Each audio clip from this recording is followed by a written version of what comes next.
Hey Adam, welcome everybody. How are you guys doing? It's always nice to see you here when I first get here, Adam. Thank you. I'm just gonna get the vertical stream chat open and then we will pray and get started. If anybody needs prayer, please don't hesitate to ask.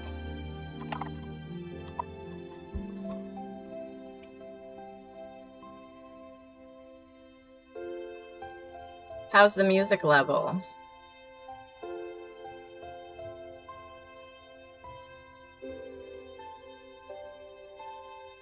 Take me just a second here to get this open. Oh, thank you for the love. Oh, hey, Steven. I love you.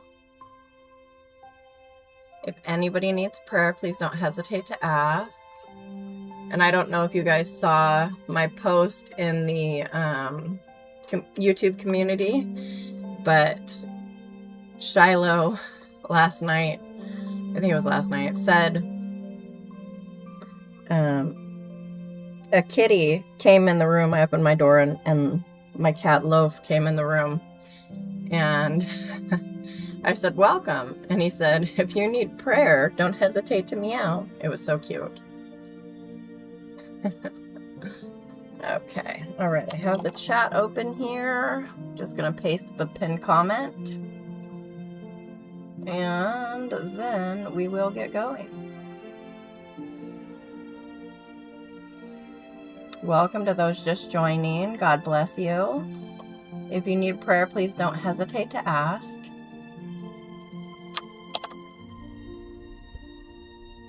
Tonight's stream might be a little bit long because we are finishing up the rest of Ezekiel and then carrying on into the first 12 chapters.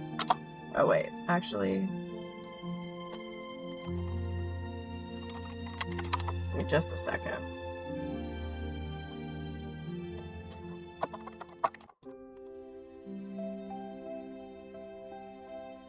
Oh, it's all of Daniel. That's what I was going to say. We will be finishing Ezekiel and reading all of Daniel. Okay. I'm going to put the pinned comment down in the vertical stream. There we go. Oh, and also I will prepare the key verses.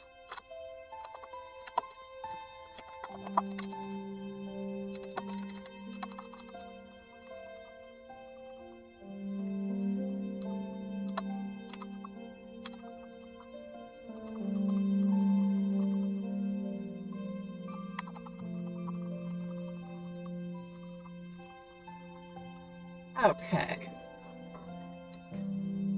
Let's see. How's everybody doing? Did you guys have a good week? Are you happy it's Friday? I'm okay, Adam. Thank you for asking. I had to take my brother, it's about an hour and a half away in traffic, for his eye appointment. And of course we hit rush hour coming back. But it wasn't too bad.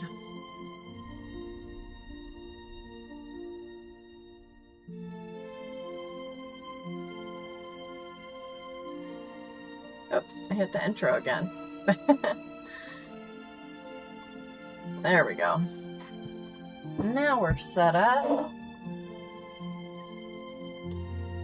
Once again, welcome to those just joining. God bless you. If you need prayer, please don't hesitate to ask. I'm going to say a quick prayer over the stream after I knock things off at my desk. I feel like I do that every single stream. Okay. Father God, I come before you tonight, and I ask that you bless each person who comes to this stream tonight, Lord. Help it to reach people who need to hear your word, who need your son, and who might need prayer or to be loved on. Help it to get to where it needs to go, Lord. We trust that you will. And I just ask that you help my voice to be clear. Help us all to have ears to hear and hearts to understand and willingness to be obedient. We thank you for all you do for us, Father. In Jesus' name, amen. Okay. Ezekiel chapter 33. And the word of Yahweh came to me, saying, Son of man, speak to the sons of your people, and say to them, If I bring a sword upon a land, and the people of the land take one man from among them, and make him their watchman, and he sees the sword coming upon the land, and blows on the trumpet, and warns the people, then he who hears the sound of the trumpet, and does not take warning, and a sword comes and takes him away, his blood will be on his own head. He heard the sound of the trumpet, but did not take warning. His blood will be on himself. But had he taken warning, he would have escaped with his life.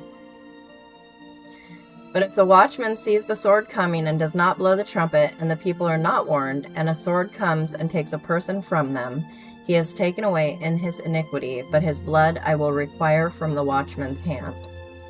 Now as for you, son of man, I have given you as a watchman for the house of Israel, so you will hear a word from my mouth and give them warning from me. When I say to the wicked, O wicked man, you will surely die, and you do not speak to warn the wicked from his way, that wicked man shall die in his iniquity, but his blood I will require from your hand. But as for you, if you on your part warn a wicked man to turn from his way, and he does not turn from his way, he will die in his iniquity, but you have delivered your life. Now as for you, son of man, say to the house of Israel, Thus you have spoken, saying, Surely our transgressions and our sins are upon us, and we are rotting away in them.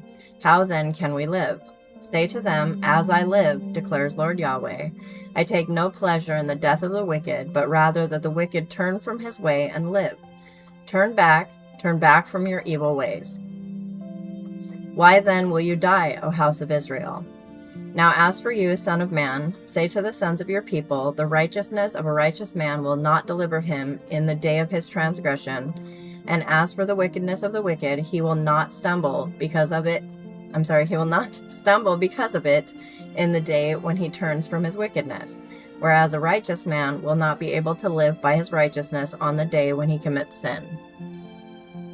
When I say to the righteous, he will surely live, and he so trusts in his righteousness that he does iniquity, none of his righteous deeds will be remembered. But in that same iniquity of his which he has done, he will die. But when I say to the wicked, You will surely die, and he turns from his sin and does justice and righteousness, if a wicked man restores a pledge, pays back what he has taken by robbery, walks by the statutes of life without committing iniquity, he shall surely live, he shall not die. None of his sins that he has done will be remembered against him. He has done justice and righteousness, he shall surely live.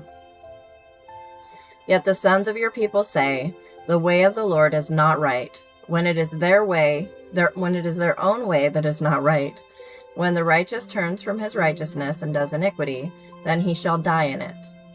But when the wicked turns from his wickedness and does justice and righteousness, he will live by them. Yet you say, The way of the Lord is not right. O house of Israel, I will judge each of you according to his ways. Now it happened in the 12th year of our exile, on the 5th of the 10th month, that those who escaped from Jerusalem came to me, saying, The city has been struck down. Now the hand of Yahweh had been upon me in the evening, before those who escaped me.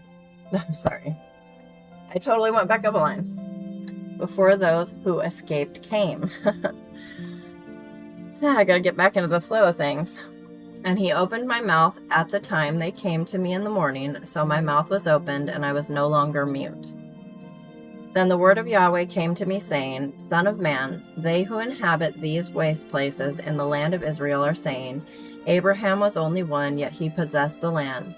So to us who are many, the land has been given as a possession. Therefore say to them, Thus says Lord Yahweh, you eat meat with the blood in it, and lift up your eyes to your idols as you shed blood. Should you then possess the land? You stand on account of your sword, you do abominations, and each of you defiles his neighbor's wife. Should you then possess the land?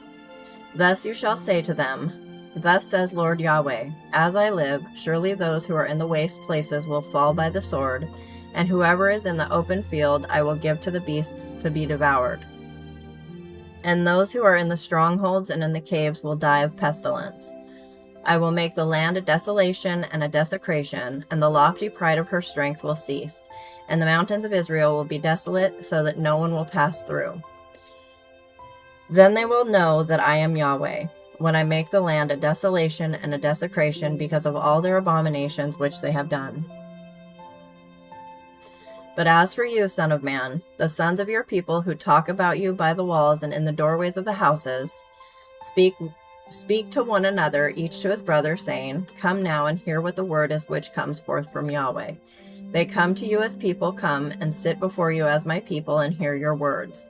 But they do not do them, for they do the lustful desires expressed by their mouth, and their heart goes after their greedy gain. Behold, you are to them like a lustful song by one who has a beautiful voice and plays well on an instrument, for they hear your words, but they do not do them. So when it comes to pass, behold, it is coming, then they will know that a prophet has been in their midst. And that was Ezekiel chapter 33. Okay, give me just a second. I gotta flip my fan on real quick. There we go. A little warm in here tonight. Welcome to those just coming in. God bless you. If you need prayer, please don't hesitate to ask.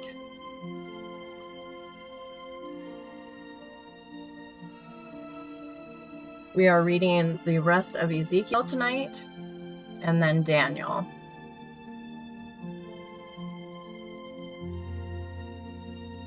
Okay, I'm going to take a quick drink, and then we will continue on into chapter 34.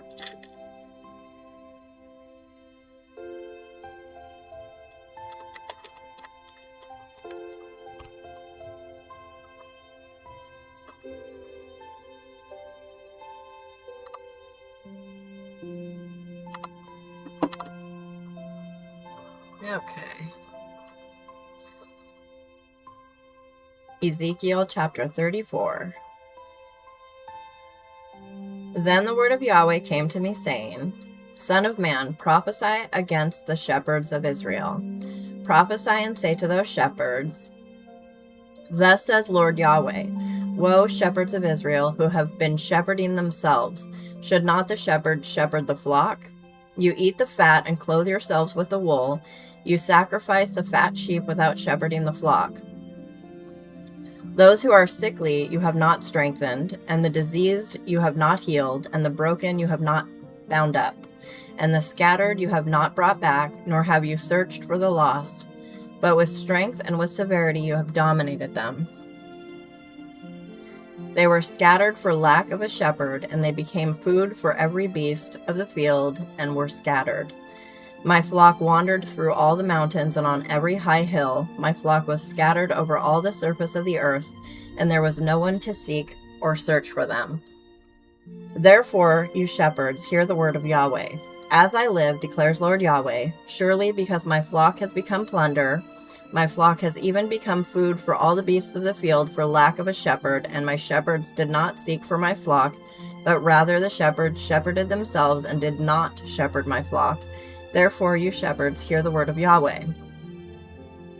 Thus says Lord Yahweh, Behold, I am against the shepherds, and I will seek my flock from their hand, and make them cease from shepherding the flock. So the shepherds will not shepherd themselves anymore, but I will deliver my flock from their mouth, so that they will not be food for them. For thus says Lord Yahweh, behold, I myself will seek my sheep and care for them. As a shepherd cares for his herd in the day when he is among his sheep which are spread out, so I will care for my sheep and will deliver them from all the places to which they were scattered on a cloudy and gloomy day. I will bring them out from the peoples and gather them from the countries and bring them to their own land, and I will shepherd them on the mountains of Israel, by the streams, and in all the inhabited places of the land. I will shepherd them in a good pasture, and their grazing ground will be on the mountain heights of Israel. There they will lie down on good grazing ground and be shepherded in rich pasture on the mountains of Israel. I will shepherd my flock, and I will make them lie down, declares Lord Yahweh. I will search for the lost, bring back the scattered, bind up the broken, and strengthen the sick. But the fat and the strong I will destroy. I will shepherd them with judgment. As for you, my flock, thus says Lord Yahweh, behold, I will judge between one sheep and another, between the rams and the male goats. Is it too slight a thing for you that you should be shepherded in the good pasture, that you must tread down with your feet the rest of your pastures? Or that you should drink of the clear waters, that you must foul the rest with your feet? As for my flock, they must be shepherded on what you tread down with your feet, and drink what you foul with your feet. Therefore, thus says Lord Yahweh to them, behold, I, even I, will judge between the fat sheep and the lean sheep, because you push with side and with shoulder, and thrust at all the sickly with your horns until you have scattered them abroad. Therefore I will save my flock, and they will no longer be plunder, and I will judge between one sheep and another. Then I will establish over them one shepherd, my servant David, and he will shepherd them. He will shepherd them himself and be their shepherd. And I, Yahweh, will be their God, and my servant David will be prince among them. I, Yahweh, have spoken. I will cut a covenant of peace with them and cause harmful beasts to cease from the land, so that they may live securely in the wilderness and sleep in the woods. I will make them and the places all around my hill a blessing, and I will cause showers to come down in their season. They will be showers of blessing. Also the tree of the field will yield its fruit, and the earth will yield its produce, and they will be secure on their land. Then they will know that I am Yahweh, when I have broken the bars of their yoke, and have delivered them from the hand of those who enslaved them. They will no longer be plunder to the nations, and the beasts of the earth will not devour them, but they will live securely, and no one will make them tremble.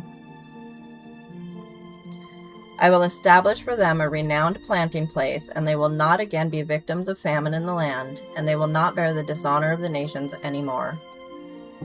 Then they will know that I, Yahweh their God, am with them, and that they, the house of Israel, are my people, declares Lord Yahweh. As for you, my sheep, the sheep of my pasture, you are men, and I am your God, declares Lord Yahweh. And that was Ezekiel chapter 34. Welcome to those just coming in. God bless you. If you need prayer, please don't hesitate to ask. I'm going to take a drink real quick, and then we will read chapter 35. Actually, I'm going to get you the key verses, and then we will read chapter 35. I forgot to put it down for the last one. Okay, I'm getting it down in the comments here now for the last chapter.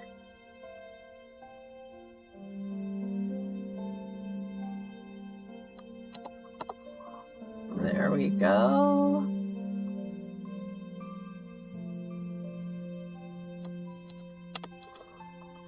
So for 33, it was verse 11. Say unto them, as I live, saith the Lord God, I have no pleasure in the death of the wicked, but that the wicked turn from his way and live.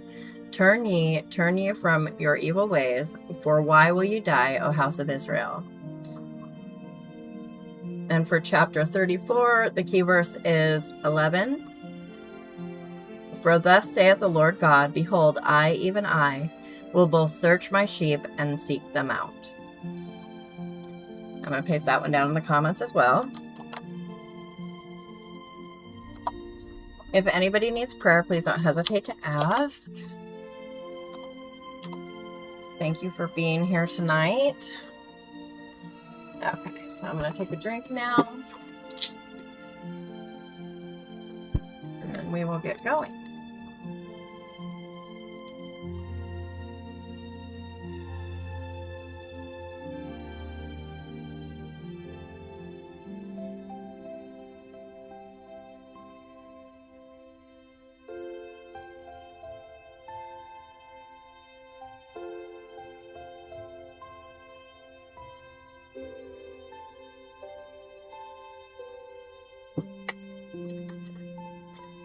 Oh, I see more people are joining. God bless you.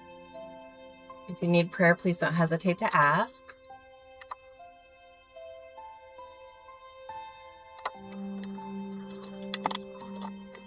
My throat is a little sore again tonight.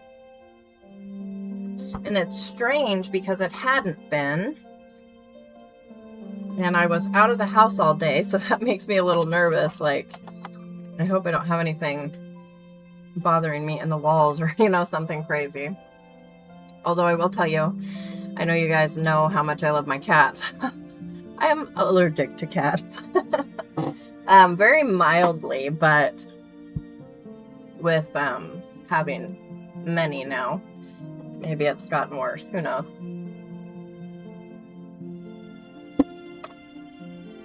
Okay, Ezekiel chapter 35.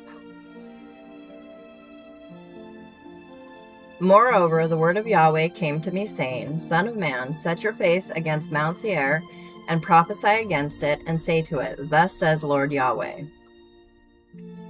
Behold, I am against you, Mount Seir, and I will stretch out my hand against you, and make you a desolation and a desecration. I will lay waste your cities, and you will become a desolation. Then you will know that I am Yahweh. Because you have had everlasting enmity, and have delivered the sons of Israel to the power of the sword at the time of their disaster, at the time of the punishment of the end. Therefore, as I live, declares Lord Yahweh, I will prepare you for bloodshed, and bloodshed will pursue you. You surely have not hated bloodshed, so bloodshed will pursue you. I will make Mount Seir a waste and a desolation, and I will cut off from it the one who passes through and returns. I will fill its mountains with its slain. On your hills and in your valleys and in all your ravines, those slain by the sword will fall. I will make you an everlasting desolation, and your cities will not be inhabited. Then you will know that I am Yahweh. Because you have said, These two nations and these two lands will be mine, and we will possess them. Although Lord Yahweh was there, therefore, as I live, declares Lord Yahweh, I will deal with you according to your anger and according to your jealousy, which you dealt with them because of your hatred against them. So I will make myself known among them when I judge you. Then you will know that I, Yahweh, have heard all your contempt, which you have spoken against the mountains of Israel, saying, They are laid desolate, they are given to us for food. And you have magnified yourselves with your mouth against me, and have multiplied your words against me. I have heard it. Thus says Lord Yahweh, as all the earth delights, I will make you a desolation. As you delighted over the inheritance of the house of Israel because it was desolate, so I will do to you. You will be a desolation, O Mount Seir, and all Edom, all of it. Then they will know that I am Yahweh. And that was Ezekiel chapter 35, of which the key verse is 15. As thou didst rejoice at the inheritance of the house of Israel, because it was desolate, so will I do unto thee. Thou shalt be desolate, O Mount Seir, and all Idumea, even all of it, and they shall know that I am the Lord. And this is the King James Version that I do the key verse in. I'm reading in the LSB, I should say. I like to have kind of a variety of translations. Helps for better understanding. And it's interesting, like it's calling Idumea instead of Edom. So it's interesting to me. I don't know if you guys know about Bible Gateway where you can do the parallels. I really like that. You can do something like 5 translations next to each other and just see the comparison. It's a handy tool. If you need prayer, please don't hesitate to ask. Ezekiel chapter 36. Now as for you, son of man, prophesy to the mountains of Israel and say, O mountains of Israel, hear the word of Yahweh. Thus says Lord Yahweh, because the enemy has spoken against you, aha, and the everlasting heights have become our possession.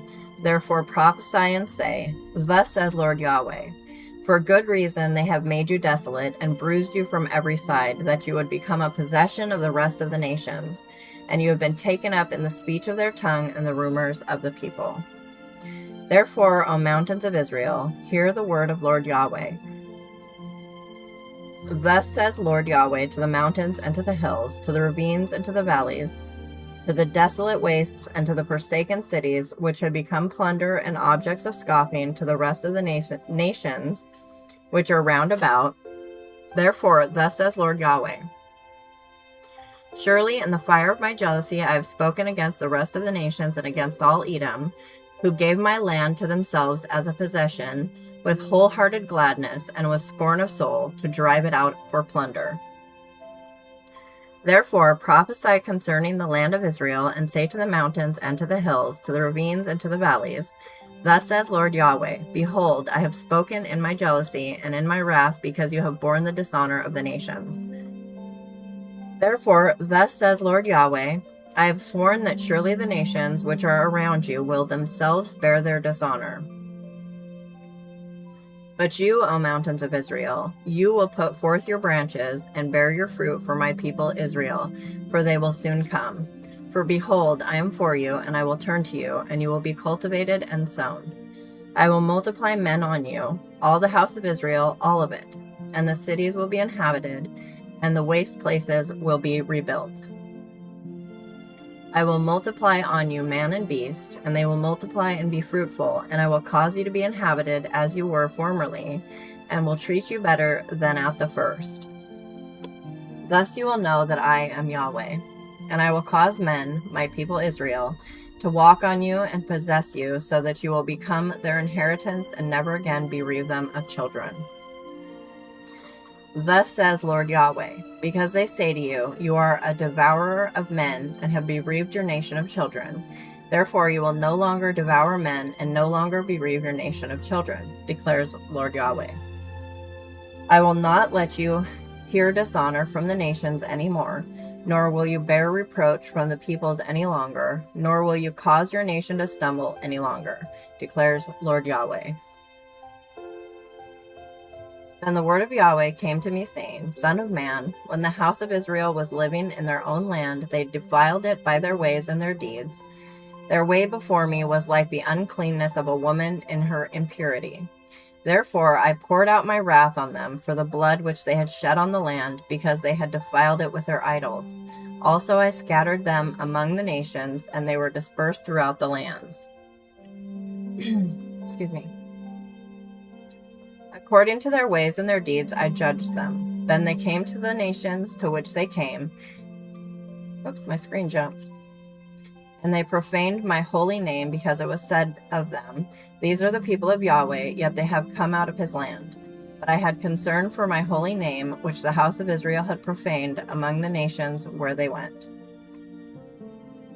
Therefore say to the house of Israel, Thus says Lord Yahweh, It is not for your sake, O house of Israel, that I am about to act, but for my holy name, which you have profaned among the nations to which you have come. I will prove the holiness of my great name, which has been profaned among the nations, which you have profaned in their midst. Then the nations will know that I am Yahweh, declares Lord Yahweh, when I prove myself holy among you in their sight. And I will take you from the nations, gather you from all the lands, and bring you into your own land. Then I will sprinkle clean water on you, and you will be clean. I will cleanse you from all your uncleanness and from all your idols.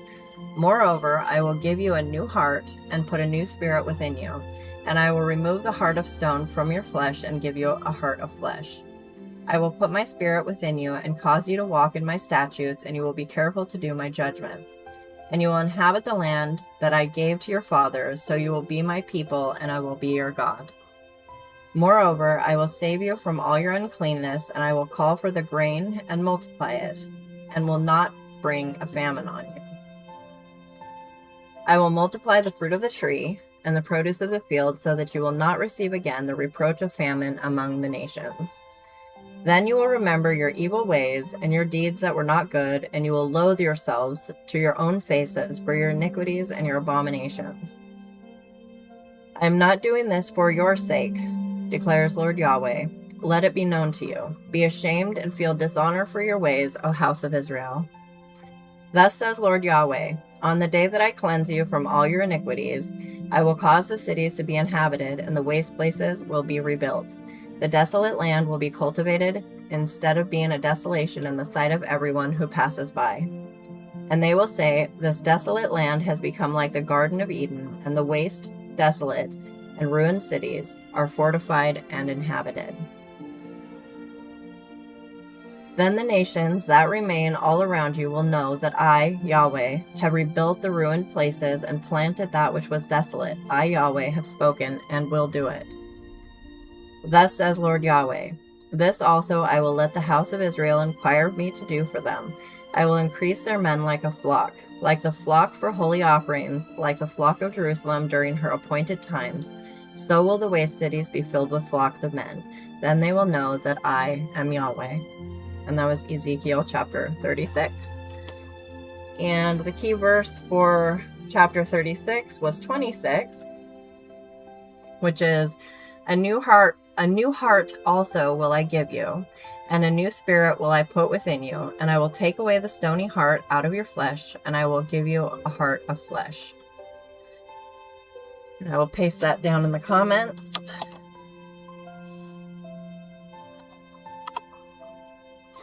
And it appears that the vertical stream has had 0 people in it for most of the time. So that's obviously an issue there. So I'm just going to go ahead and close that stream down.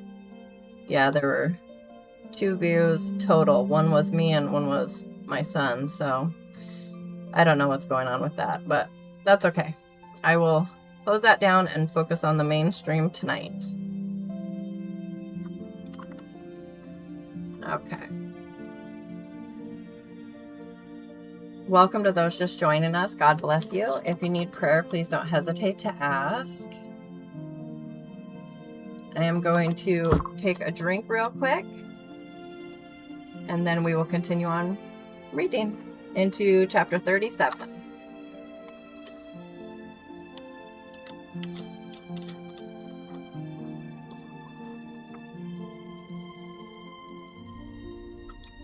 Welcome to those just joining us. God bless you. If you need prayer, please don't hesitate to ask. We're getting ready to read Ezekiel chapter 37.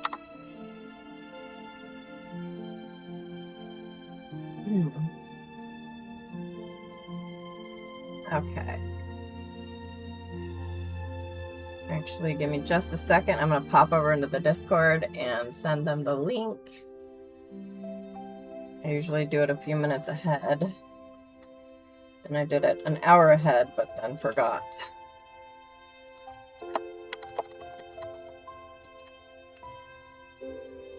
There we go.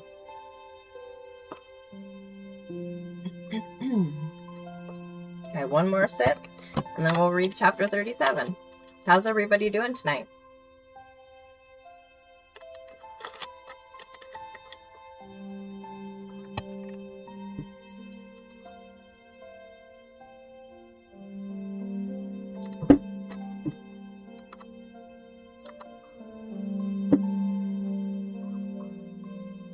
Ezekiel chapter 37. The hand of Yahweh was upon me, and he brought me out by the Spirit of Yahweh and caused me to rest in the middle of the valley, and it was full of bones. He caused me to pass among them all around, and behold, there were very many on the surface of the valley, and behold, they were very dry. He said to me, Son of man, can these bones live? And I answered, O Lord Yahweh, you know. Then he said to me, Prophesy over these bones, and say to them, O dry bones, hear the words of Yahweh. Thus says Lord Yahweh to these bones, Behold, I will cause breath to enter you, that you may come to life.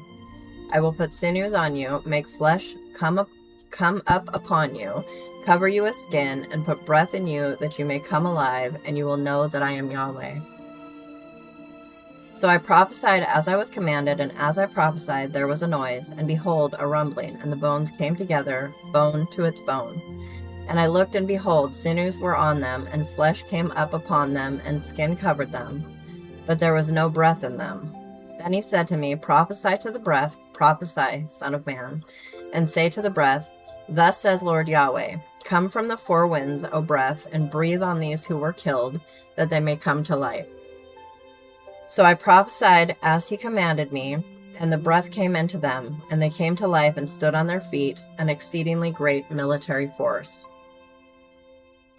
Then he said to me, Son of man, these bones are the whole house of Israel. Behold, they say, Our bones are dried up, and our hope has perished.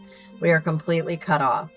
Therefore prophesy and say to them, Thus says Lord Yahweh, Behold, I will open your graves and cause you to come up out of your graves, my people, and I will bring you into the land of Israel. Then you will know that I am Yahweh, when I have opened your graves and caused you to come up out of your graves, my people. And I will put my spirit within you, and you will come to life, and I will place you on your own land.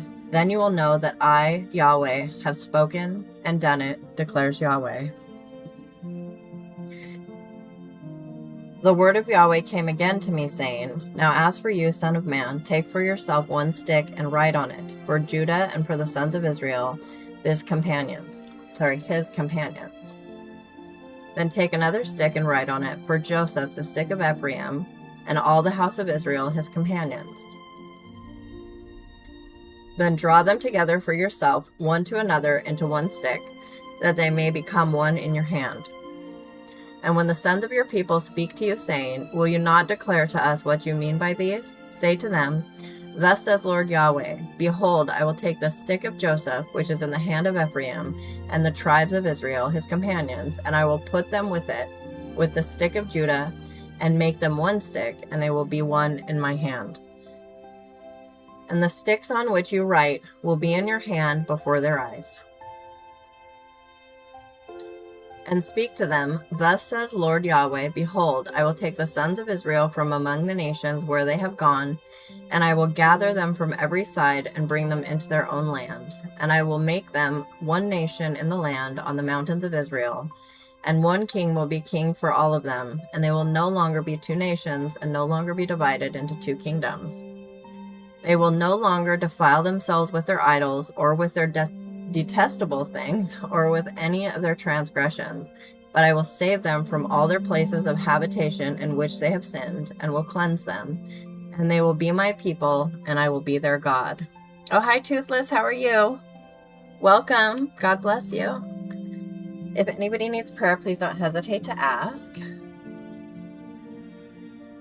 And my servant David will be king over them, and they will all have one shepherd, and they will walk in my judgments and keep my statutes and do them. They will inhabit the land that I gave to Jacob my servant, which your fathers inhabited, and they will inhabit it, they and their sons sons forever. And David my servant will be their prince forever. And I will cut a covenant of peace with them. It will be an everlasting covenant with them. And I will give them the land and multiply them, and will set my sanctuary in their midst forever.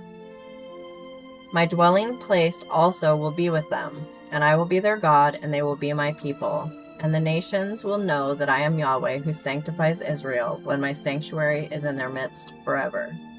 And that was Ezekiel chapter 37, of which the key verse is 5. Thus saith the Lord God unto these bones, Behold, I will cause breath to enter into you, and ye shall live.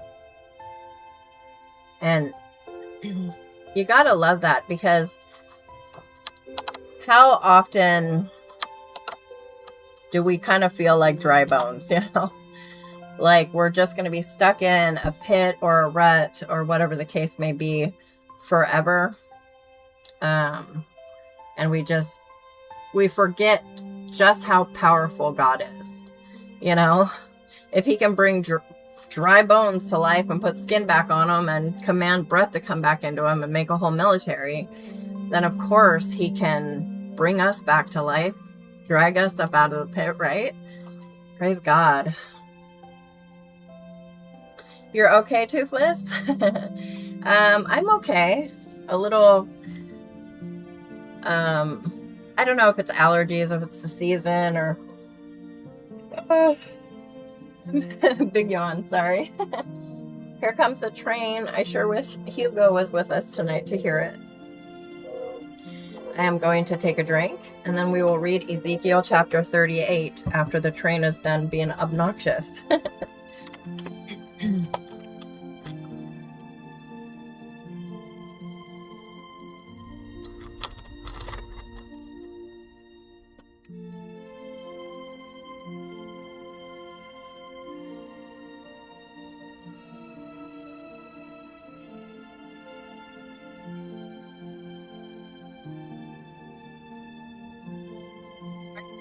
God Squad Discord, Toothless?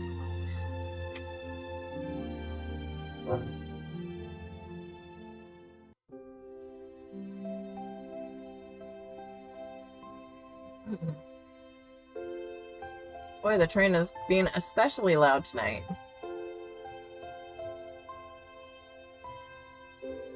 I assume you meant some of my live streams, not some of my lies. That's okay. No need to apologize. I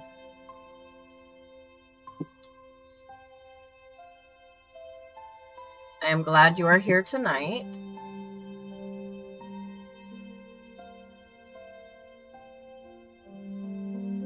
Okay, let me see.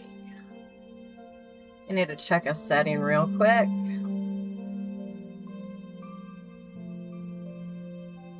Let's see.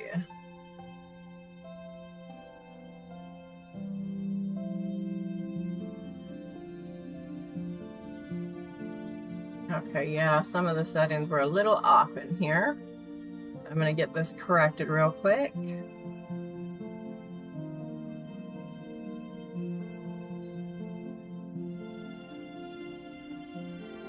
Oh, no worries.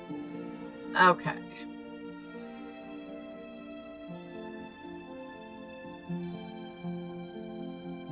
Ezekiel chapter 38.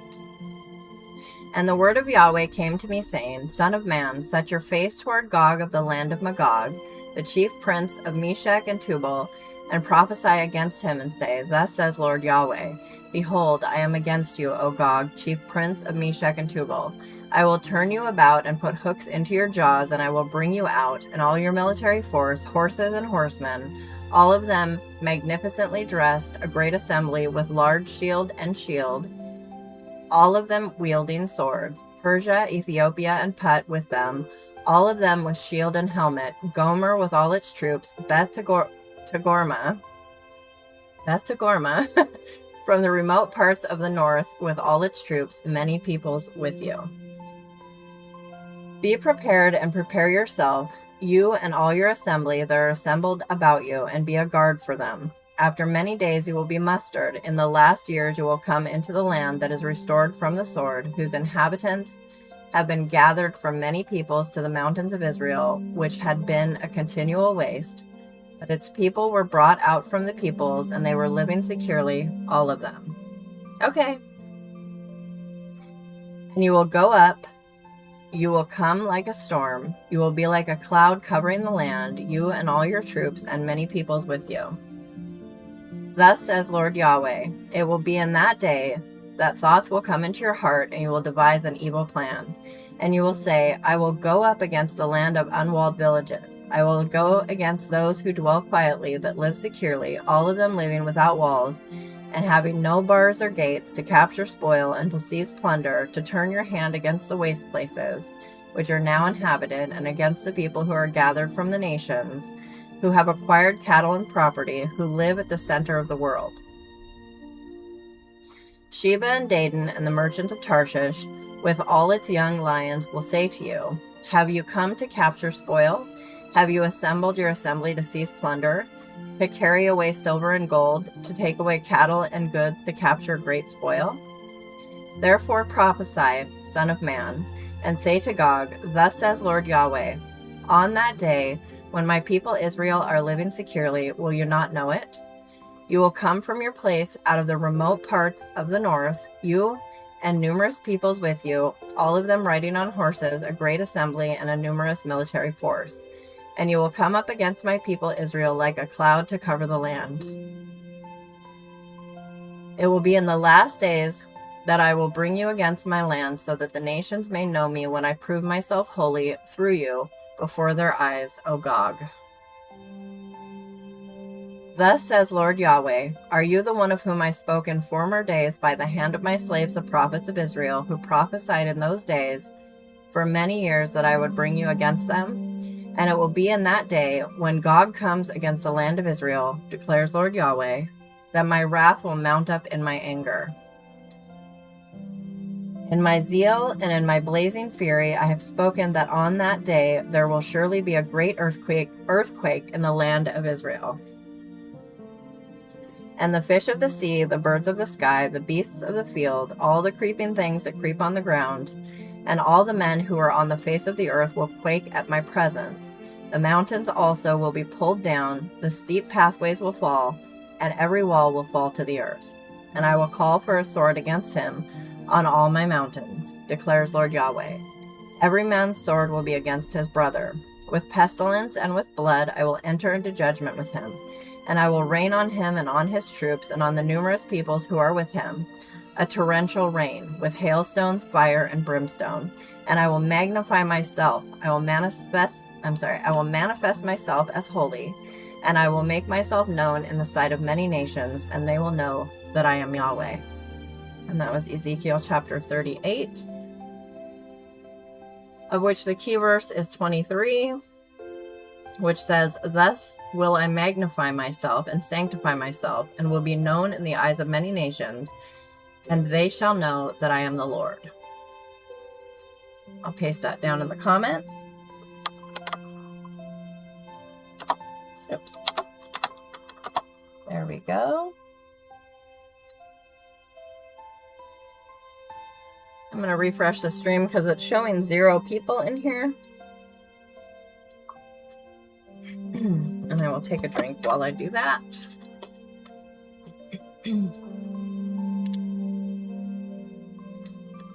There we go. Now you're showing.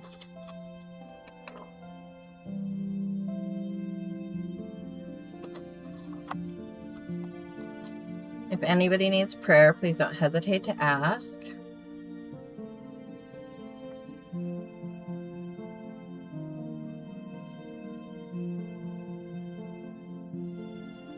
Okay.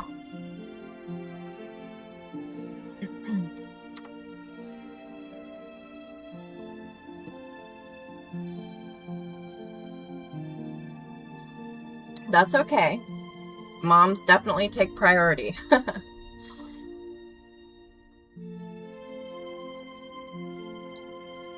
Okay. I'm going to put some hashtags down in the comments.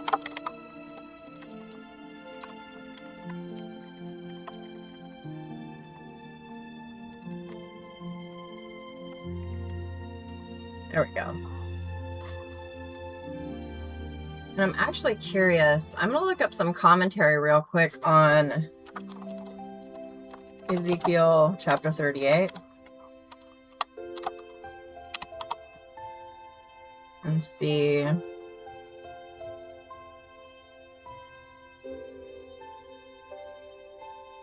Because some of that verbiage made me think of some of the things that are going on right now. Welcome to those just joining. God bless you. If you need prayer, please don't hesitate to ask.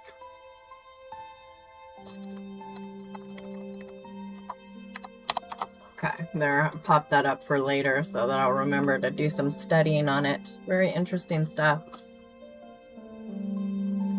Now as for you, son of man, prophesy against Gog and say, Thus says Lord Yahweh, Behold, I am against you, O Gog, chief prince of Meshach and Tubal, and I will turn you around, drive you on, take you up from the remotest parts of the north, and bring you against the mountains of Israel. And I will strike your bow from your left hand, and cause your arrows from your right hand to fall. You will fall on the mountains of Israel, you and all your troops, and the peoples who are with you. I will give you as food to every kind of predatory bird and beast of the field. You will fall on the open field, for it is I who have spoken, declares Lord Yahweh. And I will send fire upon Magog, and those who inhabit the coastland securely, and they will know that I am Yahweh. Hang on.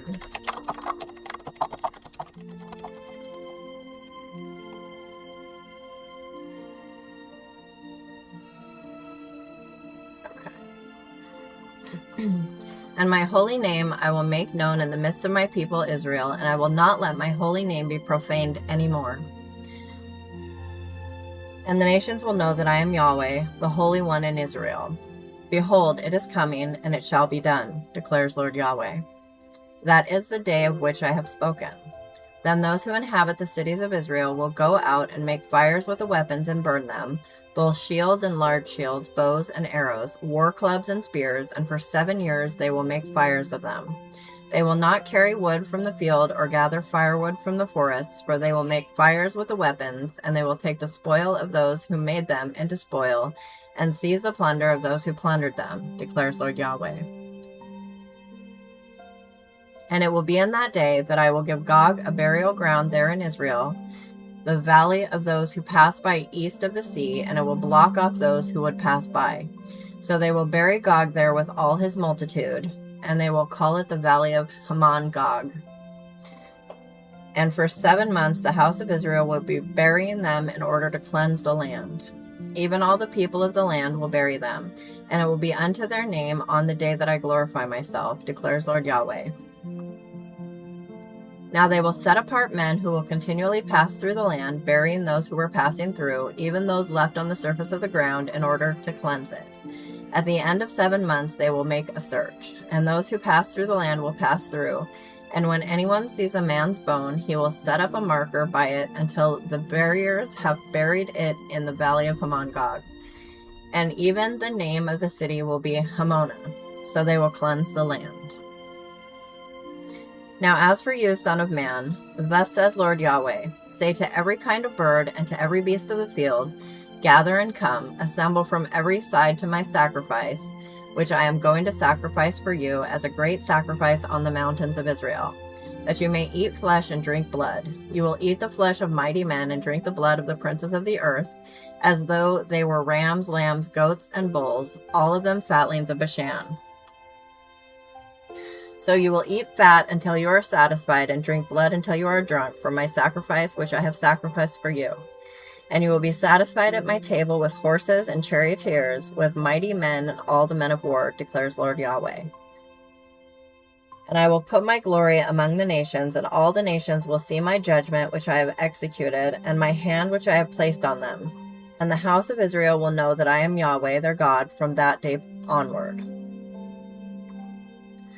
And the nations will know that the house of Israel went into exile for their iniquity, because they acted unfaithfully against me, and I hid my face from them. So I gave them into the hand of their adversaries, and all of them fell by the sword. According to their uncleanness and according to their transgressions I dealt with them, and I hid my face from them.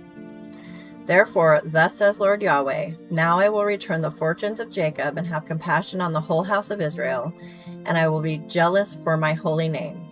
So they will forget their dishonor and all their unfaithfulness, which they perpetrated against me, when they lived securely on their own land with no one to make them tremble. When I return them from the peoples and gather them from the lands of their enemies, then I shall prove myself holy through them in the sight of many nations. Then they will know that I am Yahweh their God, because I made them go into exile among the nations, and then collected them again to their own land, and I will leave none of them there any longer. And I will not hide my face from them any longer, for I will have poured out my spirit on the house of Israel, declares Lord Yahweh. And that was Ezekiel chapter 39. Welcome to those just joining. God bless you. If you need prayer, please don't hesitate to ask. the key verse for chapter 39 was, "Neither will I hide my face any more from them, for I have poured out my spirit upon the house of Israel, saith the Lord God." I'm going to paste that down in the comments.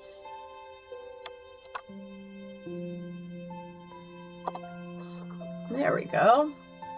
I'm going to see what you said, Toothless. Oh, very sweet. I have one kitten in here right now. It's Cracker. He's asleep up in the window seat. They're all doing well. Thank you for asking. Do you follow the cat channel? I'll put the name down here. The @ If you don't follow it yet, you could check that out there. I post the cats here as well, but that one is all cats. I can't remember.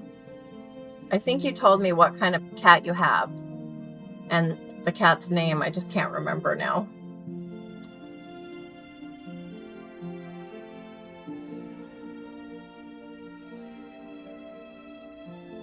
Give me just a moment.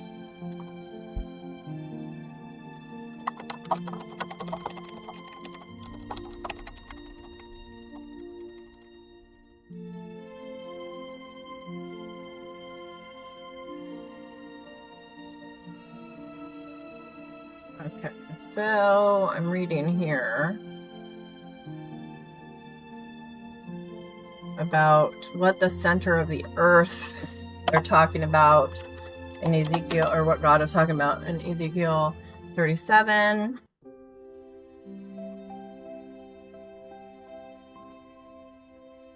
I've got to go back and check what it said there. Ezekiel 37. And we're going to pull it up here in, let's go ahead and do KJV. And see what it says about that in there.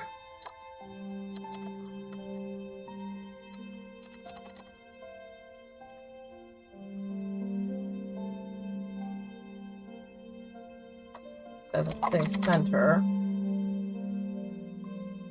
Was it 38? No, it was 37 for sure. I guess I'll have to look more into that later.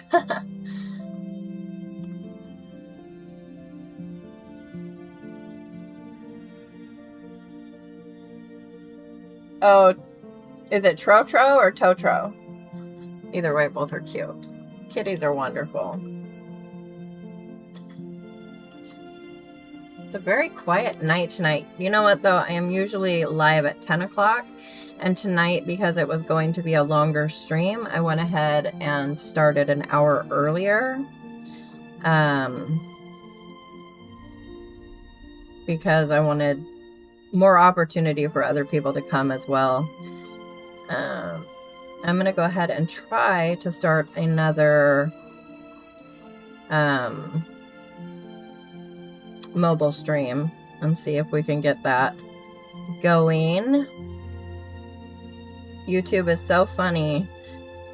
Well, not really funny, but funny about its whatever it does, you know. It's frustrating is what it is, but it'll take me just a second here to get this started.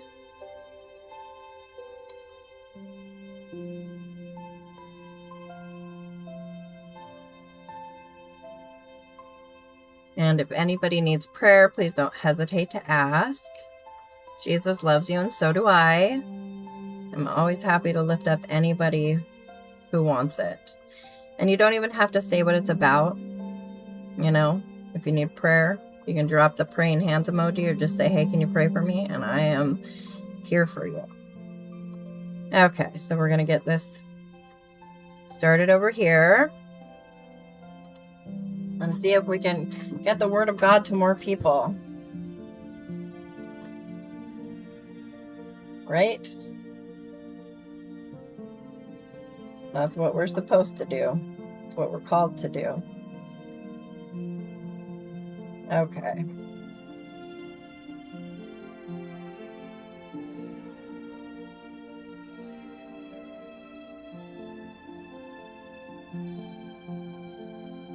put that full screen. Okay, sleep tight and dream sweet, honey. Thanks for stopping by.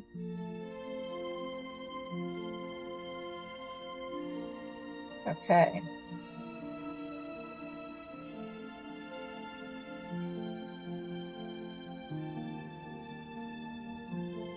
See if this will take off or not. I know Friday nights can be hit or miss. Welcome to those just joining us. God bless you. If you need prayer, please don't hesitate to ask. We're getting ready to start Ezekiel chapter 40. I just need to get the comments open for the vertical, or the mobile stream, I should say. And then we'll get going again.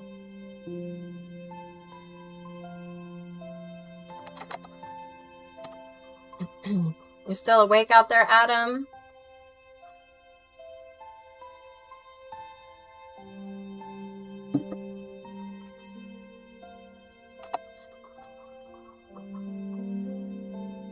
Okay.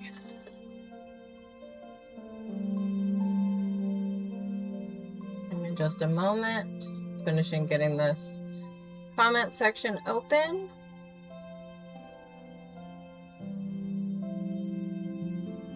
So that I can see what others are saying. If they join us anyway. Okay.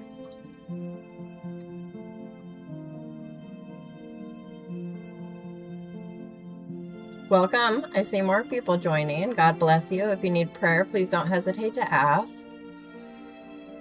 Okay. Ezekiel chapter 40. In the 25th year of our exile, at the beginning of the year, on the 10th of the month, in the 14th year after the city was struck down, on that same day the hand of Yahweh was upon me, and he brought me there. In the visions of God, he brought me into the land of Israel and caused me to rest on a very high mountain, and on it to the south there was a structure like a city. So he brought me there, and behold, there was a man whose appearance was like the appearance of bronze, with a line of flax and a measuring rod in his hand, and he was standing in the gateway. And the man spoke to me, Son of man, see with your eyes, hear with your ears, and set your heart on all that I am going to show you, for you have been brought here in order to show it to you. Declare to the house of Israel all that you are seeing. Excuse me. And behold, there was a wall on the outside of the house of Yahweh all around, and in the man's hand was a measuring rod of 6 cubits, each of which was a cubit and a handbreadth. So he measured the thickness of the wall, 1 rod, and the height, 1 rod. Then he went to the gate which faced east, went up its steps, and measured the threshold of the gate, 1 rod in width, and the other threshold was 1 rod in width. The guard room was 1 rod long and 1 rod wide, and there were 5 cubits between the guard rooms. And the threshold of the gate by the porch of the gate facing inward was 1 rod. Then he measured the porch of the gate facing inward 1 rod. He measured the porch of the gate 8 cubits, and its side pillars 2 cubits, and the porch of the gate was faced inward. The guard rooms of the gate toward the east numbered 3 on each side. The 3 of them had the same measurement. The side pillars also had the same measurement on each side, and he measured the width of the entrance of the gate 10 cubits, and the length of the gate 13 cubits. There was a barrier wall 1 cubit wide in front of the guard rooms on each side, and the guard rooms were 6 cubits square on each side. He measured the gate from the roof of one guard room to the roof of the other, a width of 25 cubits from one door to the door opposite. He made the side pillars 60 cubits high. The gate extended round about to the side pillar of the courtyard. From the front of the entrance gate to the front of the inner porch of the gate was 50 cubits. There were shuttered windows looking toward the guard rooms and toward their side pillars within the gate all around, and likewise for the porches. And there were windows all around inside, and on each side pillar were palm tree ornaments. Then he brought me into the outer court, and behold, there were chambers and a pavement made for the court all around. 30 chambers faced the pavement. The pavement, that is, the lower pavement, was by the side of the gates, corresponding to the length of the gates. Then he measured the width from the front of the lower gate to the front of the exterior of the inner court, 100 cubits on the east and on the north. Hang on just a second real quick, guys. I have to fix something real quick.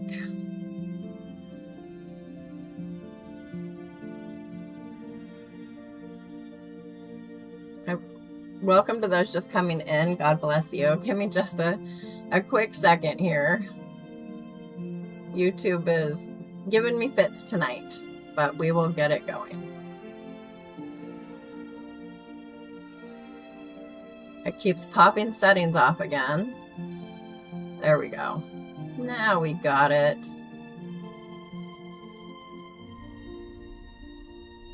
Oh, nope, one other setting is still awry. Goodness gracious. Okay. Yeah, here we go. Now we have it. Now it's done and we can continue reading. I'm so sorry for the delay.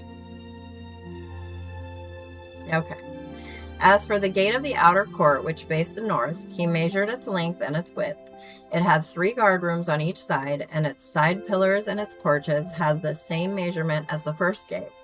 Its length was 50 cubits, and the width 25 cubits. Its windows and its porches and its palm tree ornaments had the same measurements as the gate which faced toward the east. And it was reached by 7 steps, and its porch was in front of them. The inner court had a gate opposite the gate on the north, as well as the gate on the east, and he measured 100 cubits from gate to gate.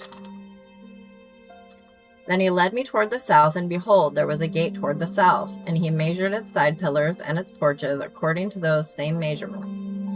The gate and its porches had windows all around like those other windows. The length was 50 cubits, and the width 25 cubits. There were 7 steps going up to it, and its porches were in front of them, and it had palm tree ornaments on its side pillars, 1 on each side.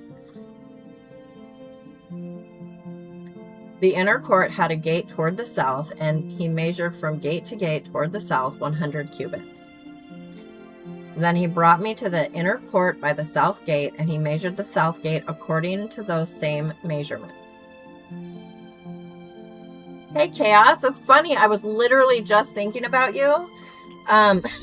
That's crazy. This happens a lot. I'll think of someone, and then they'll pop in. It's like the Holy Spirit goes and pays you a visit. No, I'm kidding. I'm glad you're here. How are you doing? I had this stream you're in right now, the mobile stream. I had one going a bit ago, and nobody could get into it for some reason, and so I closed it down and started it, and here you are. Okay, I'm going to continue. Actually, I'm going to take a quick drink because I don't know if you can hear it, but my mouth is dry.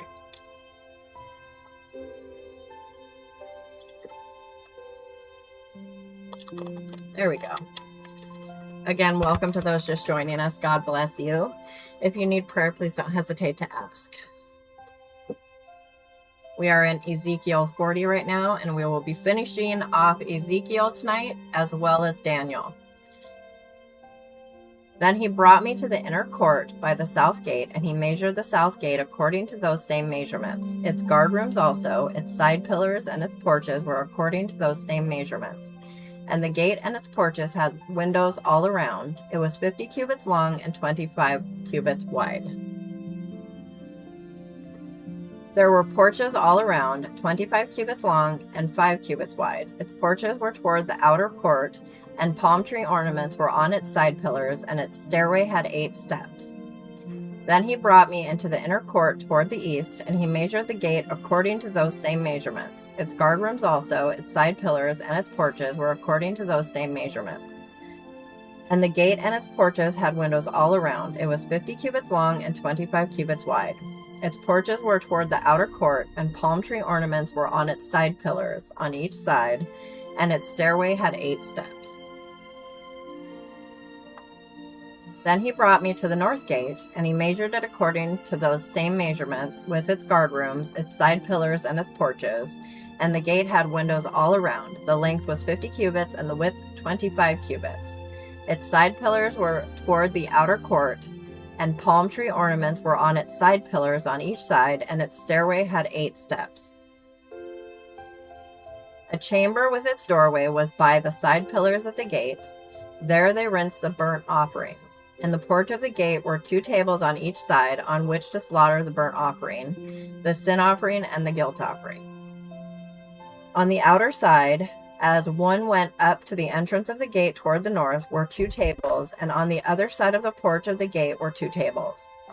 4 tables were on each side next to the gate, or 8 tables on which they slaughter sacrifices. For the burnt offering, there were 4 tables of cut stone, a cubit and a half long, a cubit and a half wide, and 1 cubit high, on which they lay the instruments with which they slaughter the burnt offering and the sacrifice. The double hooks, 1 handbreadth in length, were installed in the house all around, and on the tables was the flesh of the offering. From the outside to the inner gate were chambers for the singers in the inner court, one of which was at the side of the north gate, with its front toward the south, and one at the side of the south gate, facing toward the north.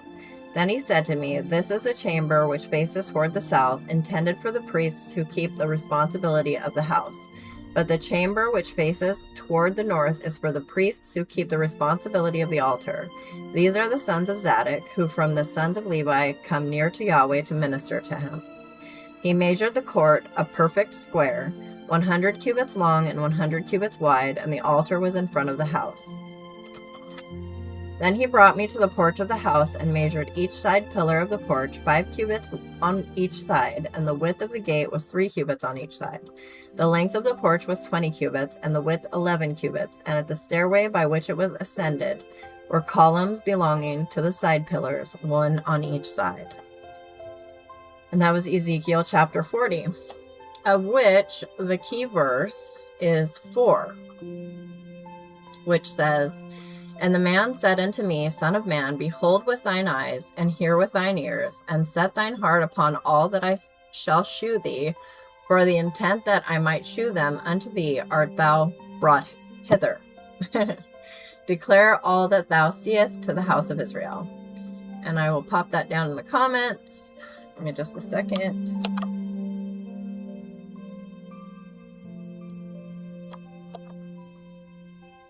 Okay. Here we go.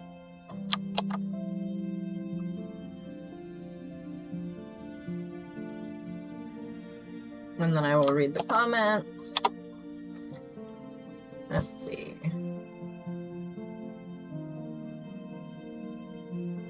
Oh, I'm sorry, honey. Yeah, that can be hard.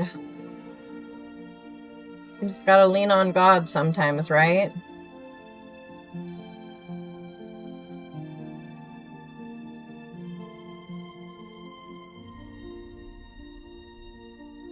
Okay, I'm going to take a drink real quick, and then we will carry on reading.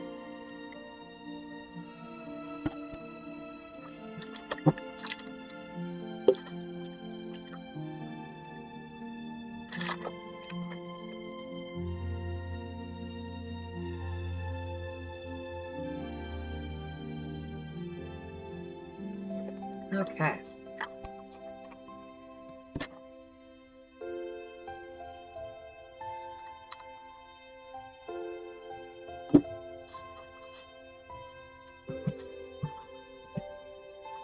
Welcome to those just joining. God bless you. If you need prayer, please don't hesitate to ask.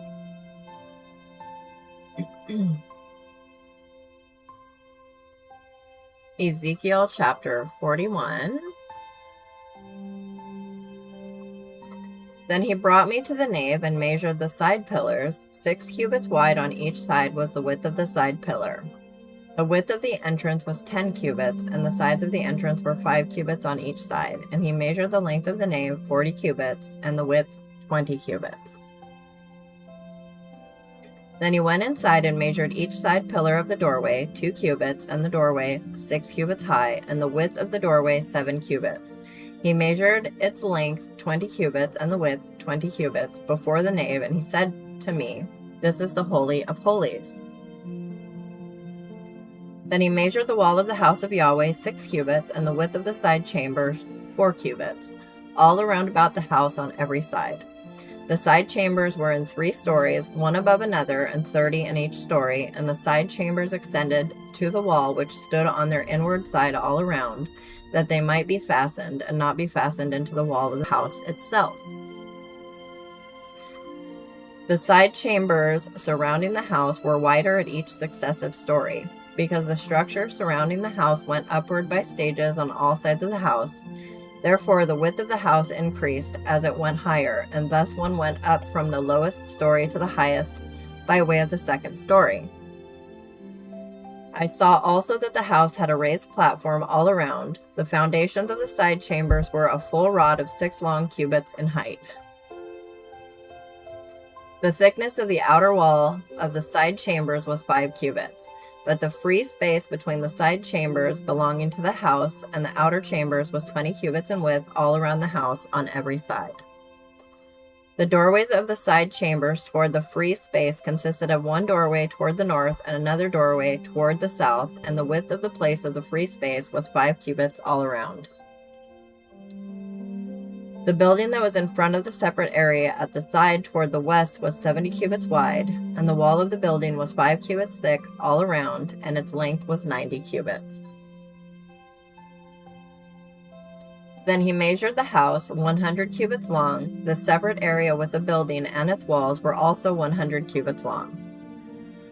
Also, the width of the front of the house and that of the separate areas along the east side totaled 100 cubits.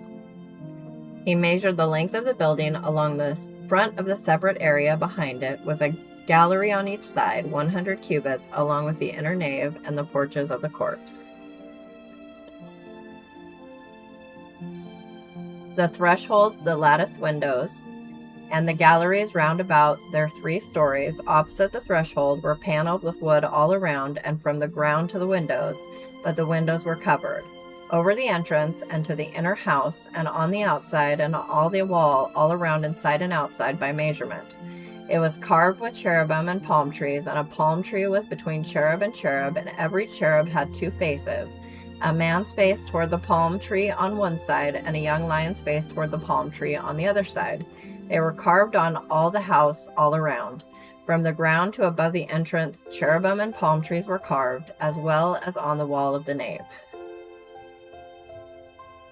The doorposts of the nave were square. As for the front of the sanctuary, the appearance of one doorpost was like that of the other. The altar was of wood, 3 cubits high, and its length 2 cubits. Its corners, its base, and its sides were of wood. And he said to me, "This is a table that is before Yahweh." The nave and the sanctuary each had a double door. Each of the doors had 2 leaves, 2 swinging leaves, 2 leaves for one door and 2 leaves for the other.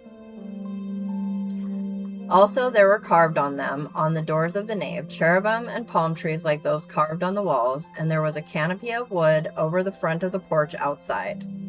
There were lattice windows and palm trees on one side and on the other, on the sides of the porch. Thus were the side chambers of the house and the canopies. And that was Ezekiel chapter 41, of which the key verse is 4. So he measured the length thereof 20 cubits, and the breadth 20 cubits, before the temple, and he said unto me, "This is the most holy place."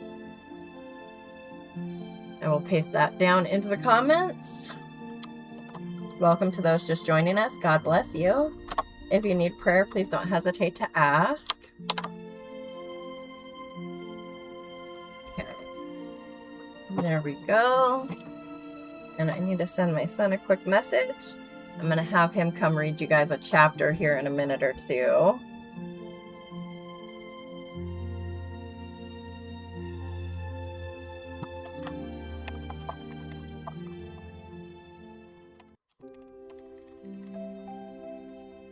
Okay.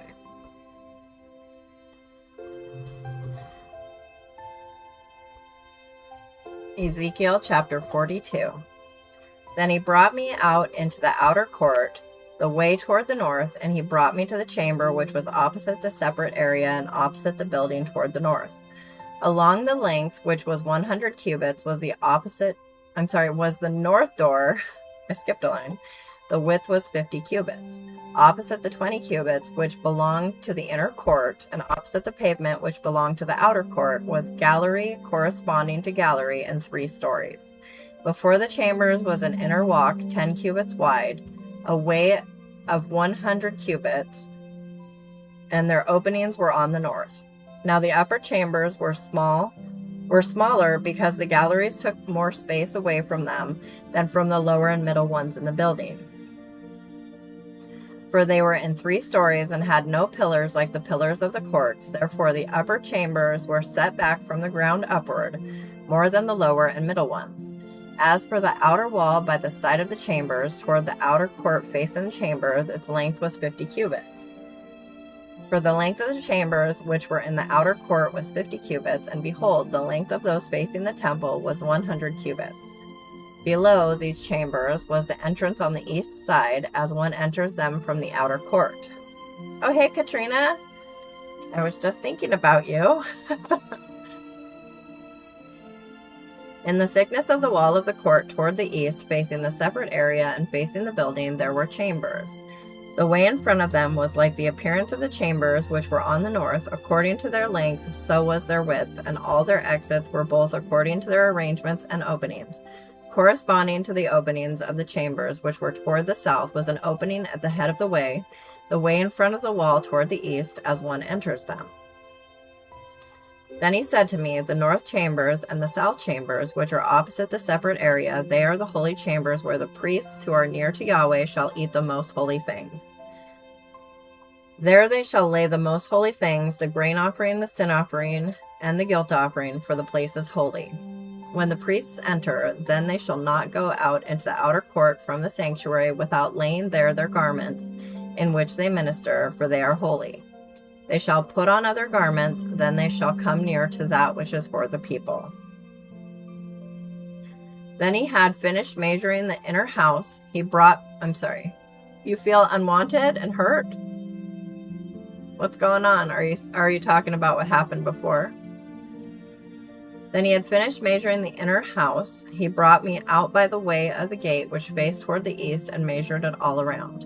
He measured on the east side with a measuring reed 500 reeds by the measuring reed. He measured on the north side 500 reeds by the measuring reed. On the south side he measured 500 reeds with measuring reed. He turned to the west side and measured 500 reeds with the measuring reed. He measured it on the 4 sides. It had a wall all around, the length 500 and the width 500, to divide between the holy and the profane. And that was Ezekiel chapter 42. Of which the key verse is 20. He measured it by the 4 sides. It had a wall round about, 500 reeds long and 500 broad, to make a separation between the sanctuary and the profane place. And I will drop that down in the comments. There we go.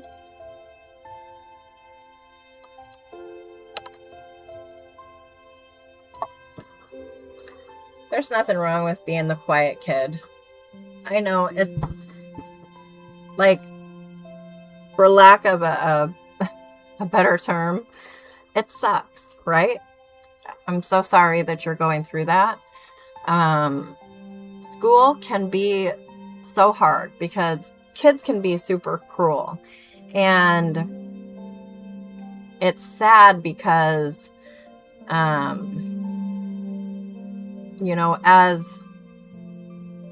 as the person on the receiving end, you're being hurt by them. So you don't want to sit there and think, well, who's hurting them that they want to come and hurt me, right?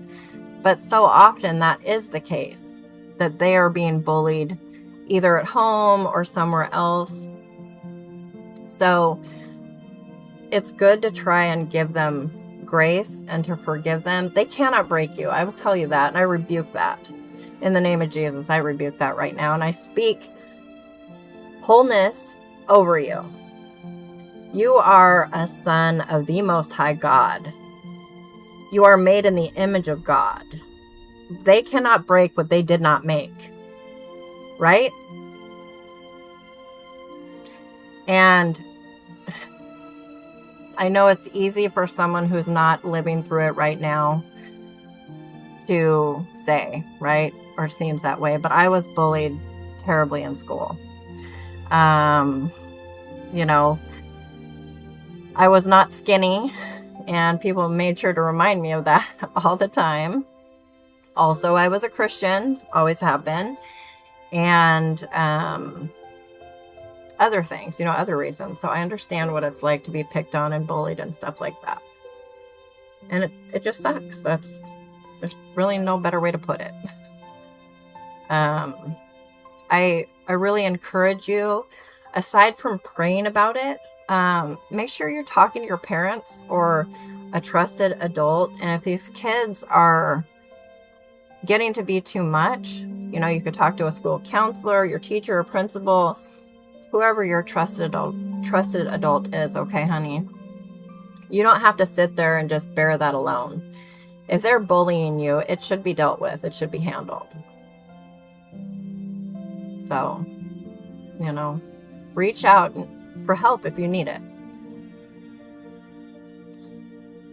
But again, I say that they cannot break what they did not make.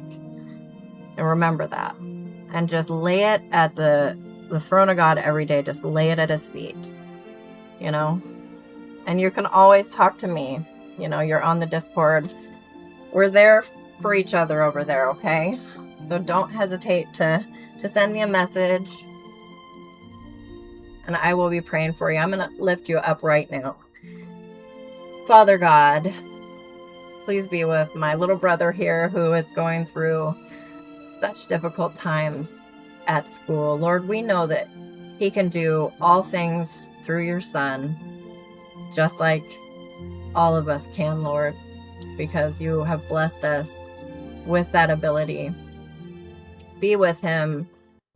Give him peace and strength. Embolden him in his faith. Help him to walk with his chin up, knowing that he is made in your image, Lord, and that he is a child of God and that he is so very much loved. We thank you that he is here with us learning your word tonight.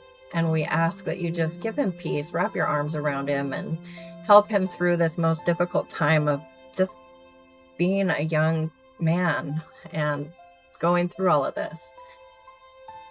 In Jesus' name, amen. I'm not super eloquent, honey, but you know, God knows, he understands. And Jesus was picked on and bullied and spat on. And we're all going to go through some of that too, right? You're welcome, sweetheart. I'm so glad that you feel comfortable sharing it with us. Okay, so I am going to take a drink, and then we will read Ezekiel chapter 43.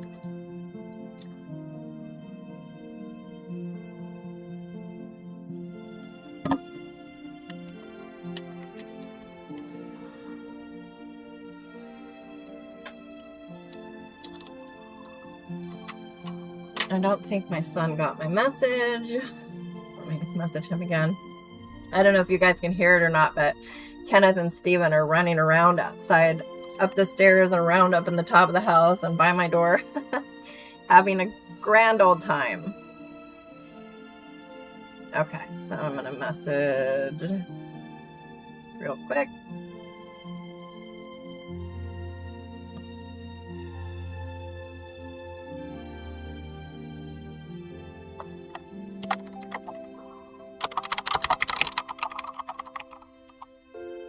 Okay. Ezekiel chapter 43. Then he led me to the gate facing toward the east, and behold, the glory of the God of Israel was coming from the way of the east. And his voice was like the sound of many waters, and the earth shone with his glory. And it was like the appearance of the vision which I saw, like the vision which I saw when he came to bring the city to ruin. And the visions were like the vision which I saw by the river Chebar, and I fell on my face. And the glory of Yahweh came into the house by the way of the gate facing toward the east. And the Spirit lifted me up and brought me into the inner court, and behold, the glory of Yahweh filled the house. Then I heard one speaking to me from the house, while a man was standing beside me. He said to me, Son of man, this is the place of my throne, and the place of the soles of my feet, where I will dwell among the sons of Israel forever. And the house of Israel will not again defile my holy name, neither they nor their kings, by their harlotry and by the corpses of their kings when they die, by putting their threshold by my threshold, and their doorpost beside my doorpost, with only the wall between me and them. And they have defiled my holy name by their abominations which they have done. So I have consumed them in my anger. Now let them put away their harlotry and the corpses of their kings far from me, and I will dwell among them forever. As for you, son of man, describe the house of Yahweh to the house of Israel, that they may feel dishonor for their iniquities, and let them measure the plan. If they feel dishonor for all that they have done, make known to them the design of the house, its structure, its exits, its entrances, all its designs, all its statutes, and all its laws, and write in their sight, so that they may keep its whole design and all its statutes and do them. This is the law of the house. Within its entire boundary, on the top of the mountain all around, shall be most holy. Behold, this is the law of the house. And these are the measurements of the altar by cubits, the cubit being a cubit and a handbreadth. The base shall be a cubit, and the width a cubit, and its border on its edge round about one span. And this shall be the height of the base of the altar. And from the base on the ground to the lower ledge shall be 2 cubits, and the width 1 cubit. And from the smaller ledge to the larger ledge shall be 4 cubits, and the width 1 cubit. And the altar hearth shall be 4 cubits, and from the altar hearth shall extend upwards 4 horns. Now the altar hearth shall be 12 cubits long by 12 wide, square in its 4 sides.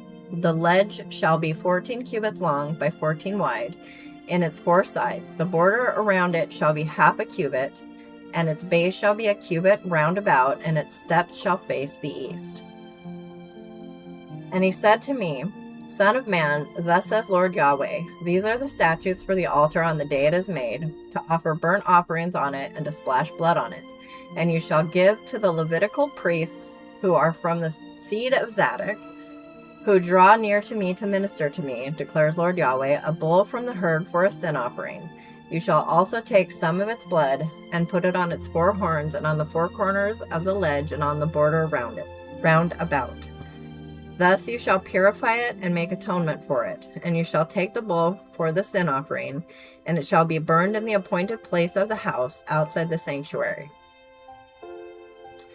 Now on the 2nd day you shall bring near a male goat without blemish for a sin offering, and they shall purify the altar as they purified it with the bull. When you have finished purifying it, you shall present a bull from the herd without blemish, and a ram without blemish from the flock. And you shall bring them near before Yahweh, and the priest shall throw salt on them, and they shall offer them up as a burnt offering to Yahweh. For 7 days you shall offer daily a goat for a sin offering. Also a bull from the herd and a ram from the flock without blemish shall be offered. For 7 days they shall make atonement for the altar and purify it, so shall they ordain it. So they will complete the days, and it shall be that on the 8th day and onward the priests shall offer on the altar your burnt offerings and your peace offerings, and I will accept you, declares Lord Yahweh. And that was Ezekiel chapter 43, of which the key verse is 5.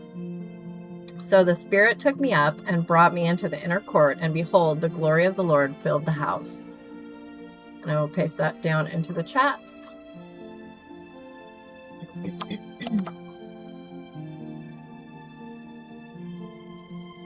Okay. There it is in the one, and here we go in the other.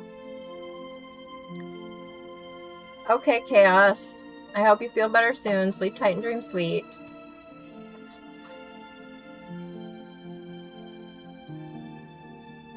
Welcome to those just coming in. God bless you. If you need prayer, please don't hesitate to ask.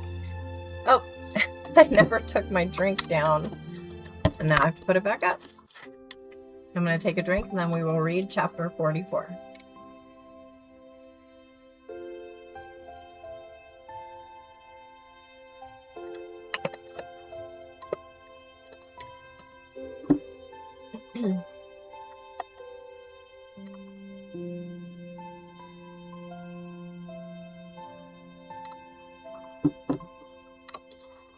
Okay. Ezekiel 44. Then he brought me back by the way of the outer gate of the sanctuary, which faces the east, and it was shut. Yahweh said to me, This gate shall be shut, it shall not be opened, and no one shall enter by it, for Yahweh the God of Israel has entered by it. Therefore it shall be shut. As for the prince, he shall sit in it as prince to eat bread before Yahweh. He shall enter by way of the porch of the gate, and shall go out by the same way.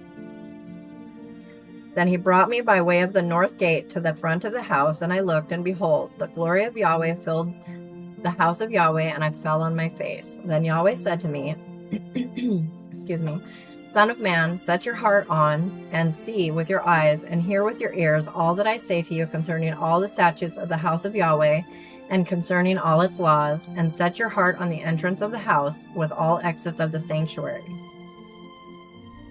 And you shall say to the rebellious ones, to the house of Israel, Thus says Lord Yahweh, enough of all your abominations, O house of Israel, when you brought in foreigners, uncircumcised in heart and uncircumcised in flesh, to be in my sanctuary, to profane it, even my house, when you brought near my food the fat and the blood. So they made my covenant void. This in addition to all your abominations. And you have not kept the responsibility of my holy things yourselves, but you have set foreigners as keepers of the responsibility given by me for my sanctuary. Thus says Lord Yahweh, no foreigner uncircumcised in heart and uncircumcised in flesh of all the foreigners who are among the sons of Israel shall enter my sanctuary. But the Levites who went far from me when Israel went astray, who went astray from me after their idols, shall bear the punishment for their iniquity. Yet they shall be ministers in my sanctuary, having oversight at the gates of the house and ministering in the house. They shall slaughter the burnt offering and the sacrifice for the people, and they shall stand before them to minister to them. Because they ministered to them before their idols, and became a stumbling block of iniquity to the house of Israel, therefore I have sworn against them, declares Lord Yahweh, that they shall bear the punishment for their iniquity. And they shall not approach me to minister as a priest to me, nor approach any of my holy things, to the things that are most holy, but they will bear their dishonor and their abominations which they have done. Yet I will appoint them as keepers of the responsibility for the house, of all its service, and of all that shall be done in it.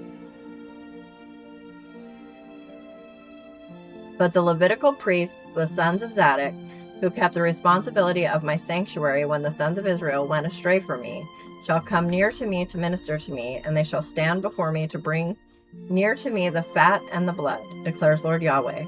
They shall enter my sanctuary, they shall come near to my table to minister to me and keep the responsibility given by me. And it will be that when they enter at the gates of the inner court, they shall be clothed with linen garments, and wool shall not be on them while they are ministering in the gates of the inner court and in the house. Linen headdresses shall be on their heads, and linen undergarments shall be on their loins. They shall not gird themselves with anything which makes them sweat. And when they go out into the outer court to the people, they shall put off their garments in which they have been ministering, and lay them in the holy chambers. Then they shall put on other garments, so that they will not transmit holiness to the people with their garments.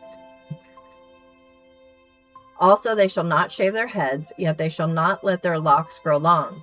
They shall only trim the hair of their heads. Nor shall any of the priests drink wine when they enter the inner court. And they shall not take a widow or a divorced woman as a wife, but shall take virgins from the seed of the house of Israel, or a widow who is the widow of a priest. Moreover, they shall instruct my people about the difference between the holy and the profane, and make them know the difference between the unclean and the clean. And in a dispute they shall take their stand to judge. They shall judge in according to my judgments. Judge it according to my judgment. They shall also keep my laws and my statutes in all my appointed times, and keep my Sabbaths holy. But they shall not go to a dead person to make themselves unclean. However, for father, for mother, for son, for daughter, for brother, or for a sister who has not had a husband, they may make themselves unclean. And after he is cleansed, 7 days shall be counted for him. And on the days that he goes into the sanctuary, into the inner court to minister in the sanctuary, he shall bring near his sin offering, declares Lord Yahweh. And it shall be with regard to an inheritance for them, that I am their inheritance, and you shall give them no possession in Israel. I am their possession. They shall eat the grain offering, the sin offering, and the guilt offering, and every devoted thing in Israel shall be theirs.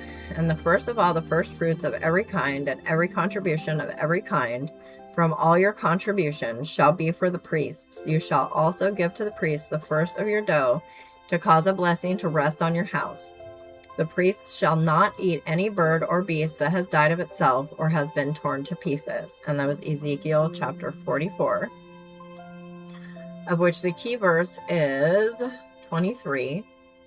And they shall teach my people the difference between the holy and profane, and cause them to discern between the unclean and the clean.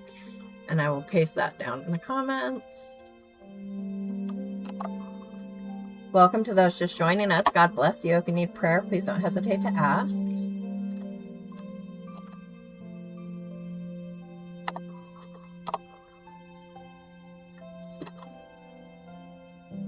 Okay.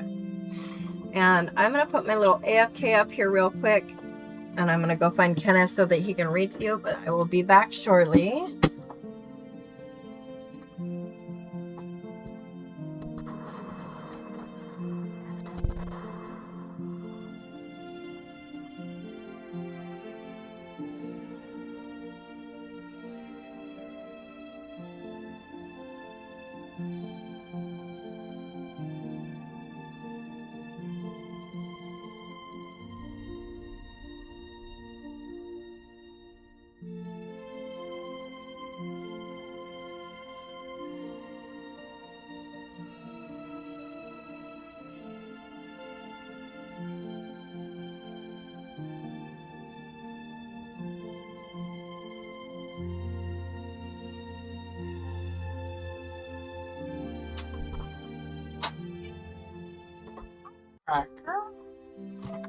Hello, everybody.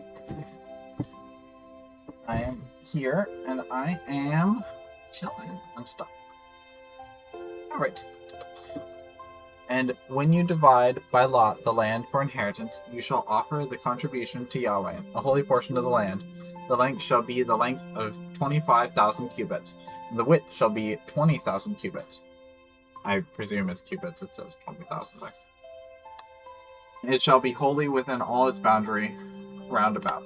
Out of this there shall be for the holy place a square round about 500 by 500 cubits, and 50 cubits for its open space around it.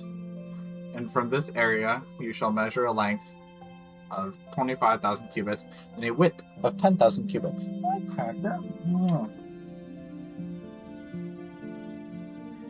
And in it shall be the sanctuary, the holy of holies. It shall be the holy portion of the land. It shall be the priests, the ministers of the sanctuary, who come near to minister to Yahweh. And it shall be a place for their houses, and a holy place for the sanctuary. In an area 25,000 cubits in length, and 10,000 in 10,000 in width, shall be for the Levites, the ministers of the house, and for their possessions as cities to dwell in. And you shall give the city possessions an area of 5,000 cubits wide and 25,000 cubits long, alongside the contribution of the holy portion. It shall be the whole house of Israel. Hello. Pulling up my... Cracker is very wonderful. Yes, very wonderful. Thank you. You're welcome. Where are you at? I just read the first couple verses there. I didn't have much time after turning down Stan's video. See the video. Stan was watching a video on the TV and it was pretty loud. Oh. He asked me to turn it down, so I did real quick. Oh, I see. Okay, thank you. Welcome to those just coming in. God bless you. If you need prayer, please don't hesitate to ask.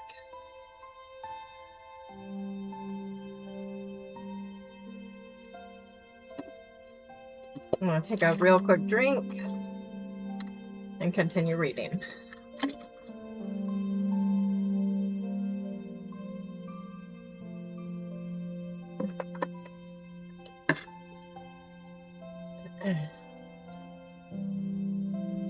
Okay. Now the prince shall have land on either side of the holy contribution and the city's possession of land, adjacent to the holy contribution and the city's possession of land, on the west side toward the west, and on the east side toward the east, and in length comparable to one of the portions, from the west border to the east border. This shall be his land for a possession in Israel, so my princes shall no longer mistreat my people, but they shall give the rest of the land to the house of Israel according to their tribes. Thus says Lord Yahweh, enough, you princes of Israel. Put away violence and devastation, and do justice and righteousness. Stop your eviction of my people, declares Lord Yahweh. You shall have just balances, a just ephah and a just bath. The ephah and the bath shall be the same quantity, so that the bath will contain 1/10 of a homer, and the ephah 1/10 of a homer. Their standard shall be according to the homer. And the shekel shall be 20 gerahs, 20 shekels, 25 shekels, and 15 shekels shall be your manna. Or maneh, I'm not sure how that one's pronounced. This is a contribution that you shall offer: 1/6 of an ephah from a homer of wheat, 1/6 of an ephah from a homer of barley, and the statute for the oil, namely the bath of oil, 1/10 of a bath from each core, which is 10 baths or a homer, for 10 baths are a homer. Are a homer. And 1 sheep from each flock of 200 from the watering places of Israel for a grain offering, for a burnt offering, and for peace offerings, to make atonement for them, declares Lord Yahweh. All the people of the land shall give to this contribution for the prince in Israel. And it shall be the prince's part to provide the burnt offerings, the grain offerings, and the drink offerings at the feasts, on the new moons, and on the Sabbaths, at all the appointed times of the house of Israel. He shall provide the sin offering, the grain offering, the burnt offering, and the peace offering, to make atonement for the house of Israel. Excuse me. Thus says Lord Yahweh, in the first month, on the first of the month, you shall take a bull from the herd without blemish and purify the sanctuary. The priest shall take some of the blood from the sin offering and put it on the doorposts of the house, on the 4 corners of the ledge of the altar, and on the posts of the gate of the inner court. And thus you shall do on the 7th day of the month for everyone who errs or is simple-minded, so you shall make atonement for the house. In the first month, on the 14th day of the month, you shall have the Passover, a feast of 7 days, and leavened bread shall be eaten. And on that day the prince shall provide for himself and all the people of the land a bull for a sin offering.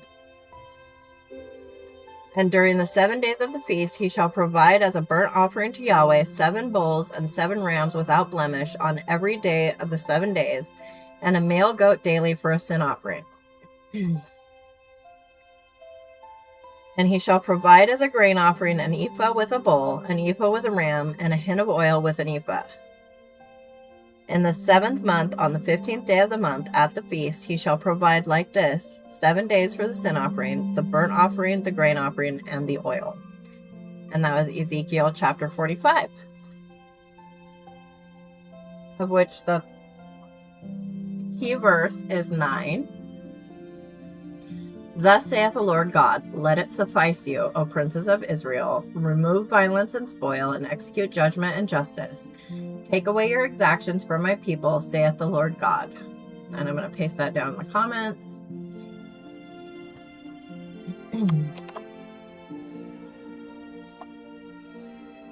Welcome to those just coming in. God bless you. If you need prayer, please don't hesitate to ask. I'm just pasting the key verse down in each.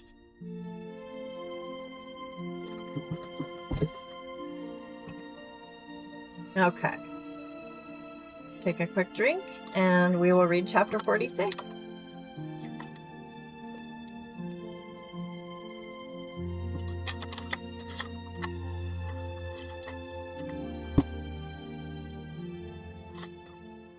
Hang on just a second. I'm looking for my allergy medication so that hopefully I can stop sniffling at you all. Okay, here it is. So odd. I mean, I know we definitely have a lot of allergens out in the air, especially since it's been nice and stuff, but I was out of the house the majority of the day, and then when I got home is when it really hit me.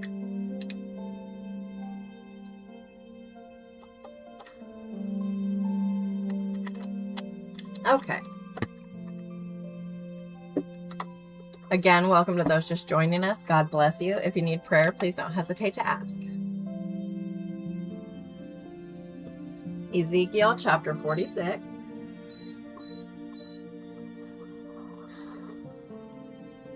Thus says Lord Yahweh, the gate of the inner court facing east shall be shut the 6 working days, but it shall be opened on the Sabbath day and opened on the day of the new moon.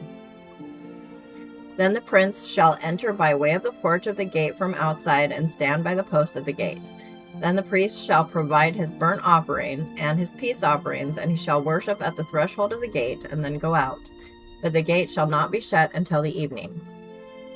And the people of the land shall also worship at the entrance of that gate before Yahweh on the Sabbaths and on the new moons. Now the burnt offering which the prince shall bring near to Yahweh on the Sabbath day shall be 6 lambs without blemish and a ram without blemish. And the grain offering shall be an ephah with the ram, and the grain offering with the lamb shall be a gift from his hand, as well as a hin of oil with an ephah. And on the day of the new moon he shall offer a bull from the herd without blemish, also 6 lambs and a ram, which shall be without blemish. And he shall provide a grain offering, an ephah with a bull, and an ephah with a ram, and with the lambs as much as he is able, and a hin of oil with an ephah. And when the prince enters, he shall go in by way of the porch of the gate, and go out by the same way. But when the people of the land come before Yahweh at the appointed times, he who enters by way of the north gate to worship shall go out by the way of the south gate. And he who enters by the way of the south gate shall go out by way of the north gate. No one shall return by way of the gate by which he entered, but shall go straight out. So when they go in, the prince shall go in among them, and when they go out, he shall go out. Excuse me. Now at the feasts and the appointed times, the grain offering shall be an ephah with a bull and an ephah with a ram, and with the lamb shall be a gift from his hand, as well as a hin of oil with an ephah. And when the prince provides a freewill offering, a burnt offering, or peace offerings as a freewill offering to Yahweh, the gate facing east shall be opened for him, and he shall provide his burnt offering and his peace offerings as he does on the Sabbath day. Then he shall go out, and the gate shall be shut after he goes out. And you shall provide a lamb a year old without blemish for a burnt offering to Yahweh daily. Morning by morning you shall provide it. Also you shall provide a grain offering with it morning by morning, 1/6 of an ephah, as well as 1/3 of a hin of oil to moisten the fine flour, a grain offering to Yahweh continually by a perpetual statute. Thus they shall provide the lamb, the grain offering, and the oil, morning by morning, for a continual burnt offering. Thus says Lord Yahweh, if the prince gives a gift out of his inheritance to any of his sons, it shall belong to his sons. It is their possession by inheritance. But if he gives a gift from his inheritance to one of his servants, it shall be his until the year of liberty. Then it shall return to the prince. His inheritance shall be only his sons. It shall belong to them. Now the prince shall not take from the people's inheritance, mistreating them out of their possession. He shall give his sons inheritance from his own possession, so that my people will not be scattered, anyone from his possession.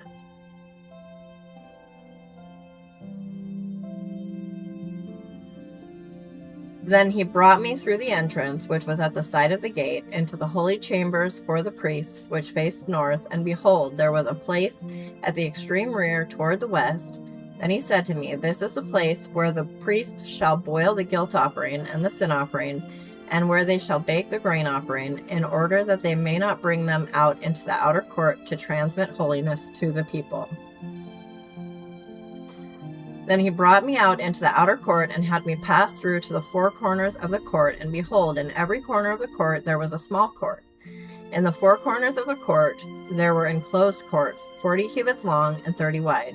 These four in the corners were the same size.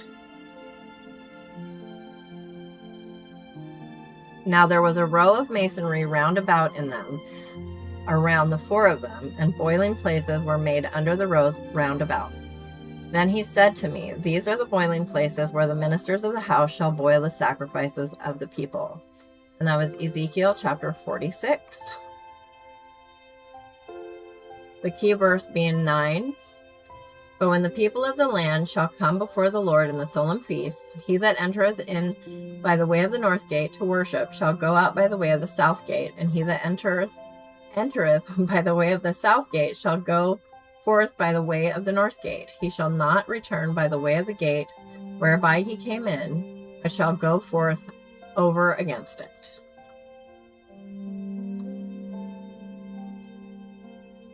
Yeah, I can have honey.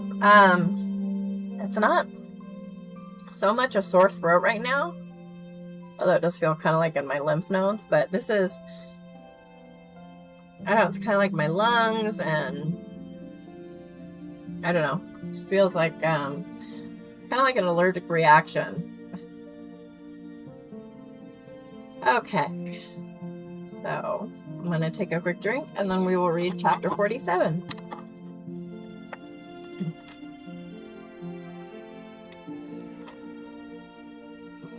No worries. When you fall asleep, I hope you sleep tight and dream sweet.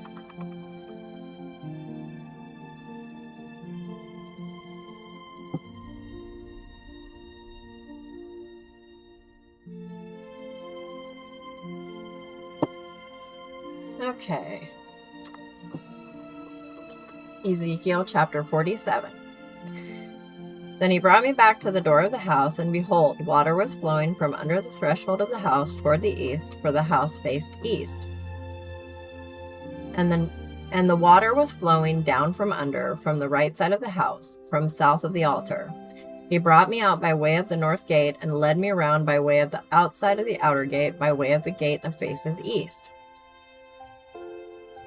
And behold, water was trickling from the south side. When the man went out toward the east with a line in his hand, he measured 1,000 cubits, and he had me pass through the water reaching the ankles. Again he measured 1,000 and had me pass through the water reaching the knees. Again he measured 1,000 and had me pass through the water reaching the loins. Again he measured 1,000, and it was a river that I could not pass through, for the water had become high enough water to swim in, a river that could not be passed through. And he said to me, Son of man, have you seen this? Then he led and returned me back to the bank of the river. When I had returned, now behold, on the bank of the river there were very many trees on the one side and on the other. Then he said to me, These waters go out toward the eastern region and go down into the Arabah. Then they go toward the sea, being made to flow out to the sea, and the waters of the sea will be healed. And it will be that every living creature which swarms in every place where the river goes will live. And there will be very many fish, for these waters go there, and the other waters are healed. So everything will live where the river goes. And it will be that fishermen will stand beside it from En-gedi to En-eglaim. There will be a place for the spreading of nets. Their fish will be according to their kinds, like the fish of the great sea, very many. But its marshes and swamps will not be healed, they will be left for salt, and by the river on its bank, on one side and on the other, will grow all kinds of trees for food. Their leaves will not wither, and their fruit will not fail. They will bear every month, because their water flows out from the sanctuary, and their fruit will be for food, and their leaves for healing. Thus says Lord Yahweh, This shall be the boundary by which you shall apportion the land for an inheritance among the 12 tribes of Israel.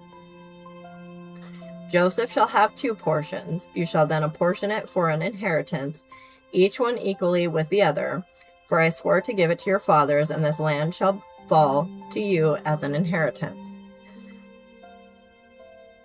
This shall be the boundary of the land. On the north side, from the great sea by the way of Hethlon to the entrance of Zedad, Hamath, Berotha,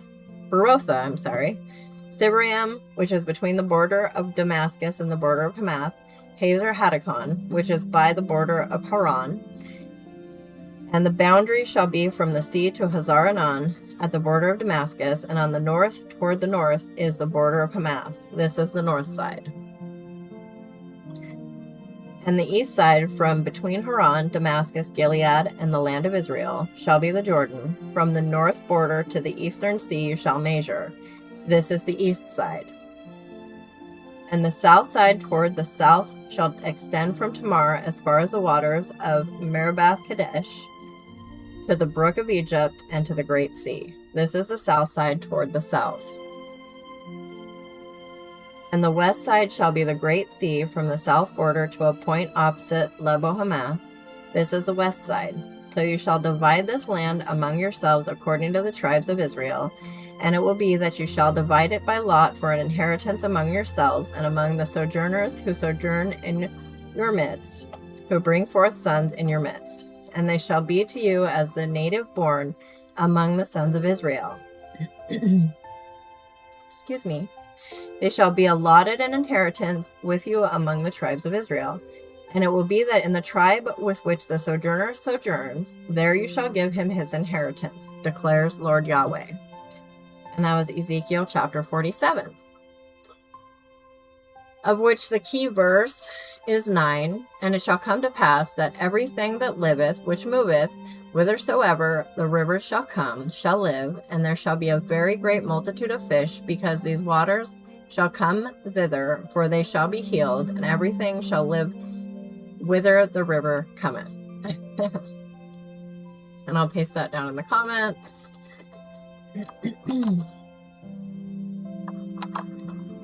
Okay.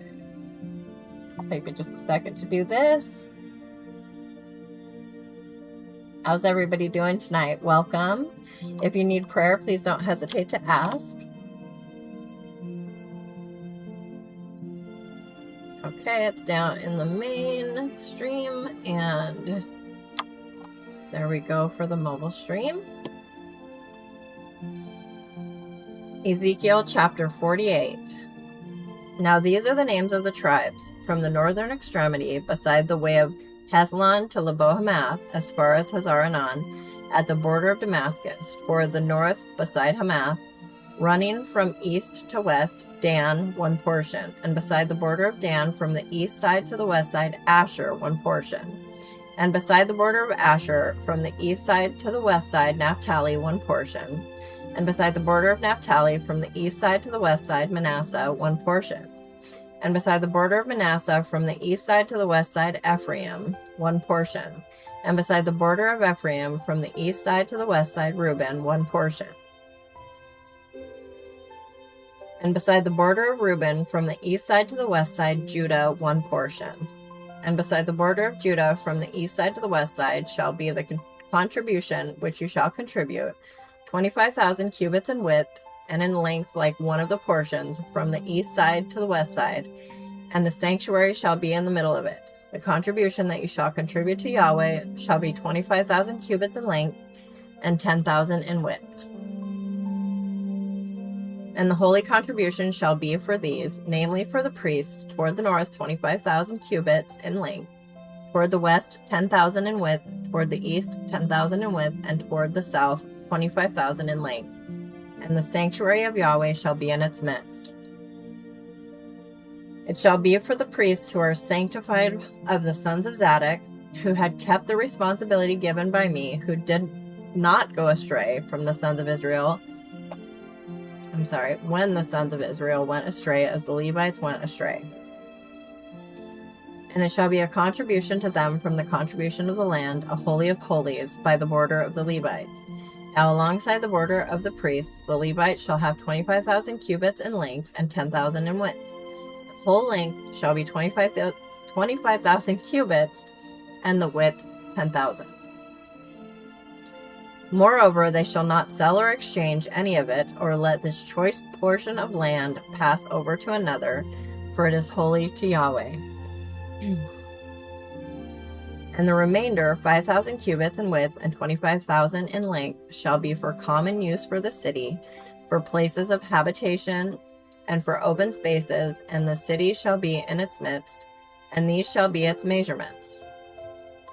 The north side, 4,500 cubits, the south side, 4,500 cubits, the east side, 4,500 cubits, and the west side, 4,500 cubits.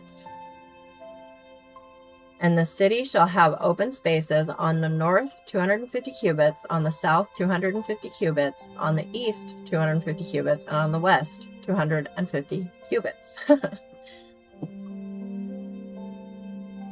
And the remainder of the length alongside the holy contribution shall be 10,000 cubits toward the east and 10,000 toward the west. And it shall be alongside the holy contribution, and its produce shall be food for the workers of the city. The workers of the city out of all the tribes of Israel shall cultivate it. The whole contribution shall be 25,000 by 25,000 cubits. You shall contribute the holy contribution, a square with the city's possession of land. And the remainder shall be for the prince, on the one side and on the other the holy contribution and of the city's possession of land, in front of the 25,000 cubits of the contribution toward the east border, and westward in front of the 25,000 toward the west border, alongside the portions. It shall be for the prince. And the holy contribution and the sanctuary of the house shall be in the middle of it. And apart from the Levites' possession and the city's possession, which are in the middle of that which belongs to the prince, everything between the border of Judah and the border of Benjamin shall be for the prince.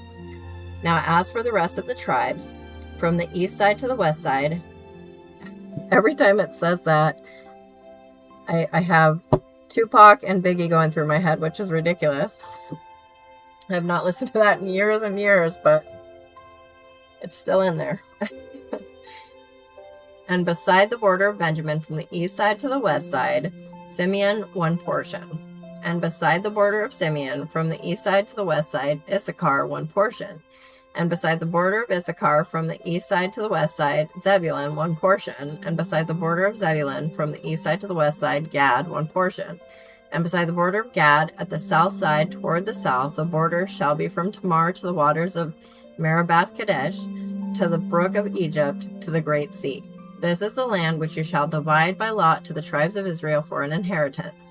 And these are their several portions, declares Lord Yahweh. And these are the exits of the city. On the north side, 4,500 cubits by measurement. And the gates of the city shall be named for the tribes of Israel. 3 gates toward the north, the gate of Reuben 1, the gate of Judah 1, the gate of Levi 1. And on the east side, 4,500 cubits shall be 3 gates. The gate of Joseph 1, the gate of Benjamin 1, the gate of Dan 1. And on the south side, 4,500 cubits by measurement, shall be 3 gates. The gate of Simeon 1, the gate of Issachar 1, the gate of Zebulun 1. On the west side, 4,500 cubits, shall be 3 gates. The gate of Gad 1, the gate of Asher 1, the gate of Naphtali 1. The city shall be 18,000 cubits round about, and the name of the city from that day shall be Yahweh is there. And that was the book of Ezekiel. We have finished another one, guys. Welcome to those just joining. God bless you. If you need prayer, please don't hesitate to ask. I'm going to take a drink, and then we will continue on.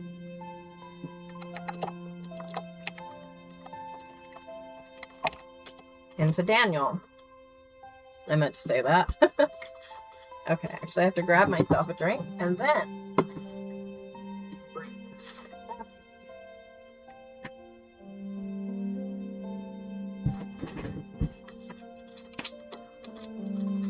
crack open another Pepsi. No, actually I was drinking Gatorade. Now I have a Pepsi. And Kenneth is here to read for you Daniel chapter 1. Oh, let me see. I just saw your vid on my feed. Good luck and keep it going. Love your vids. Oh, thank you, honey. God bless you. Welcome. My son is about to read this chapter of Daniel to start us out. I'll be back in just a moment. You're welcome. Hello. Alright. Daniel brought to Babylon.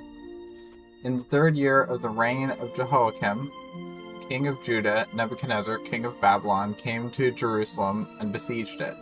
And the Lord gave Jehoiakim, king of Judah, into his hands, along with some of the vessels of the house of God.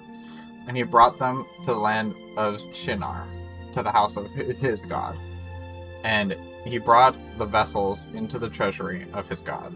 And then the king said for Ashpenaz, the chief of his officials, to bring in some of the sons of Israel, including some of the royal seed and of the nobles, youths in whom was no defect, who were good in appearance, showing insight in every branch of wisdom, being thoroughly knowledgeable and discerning knowledge, and who had ability to stand in the king's palace.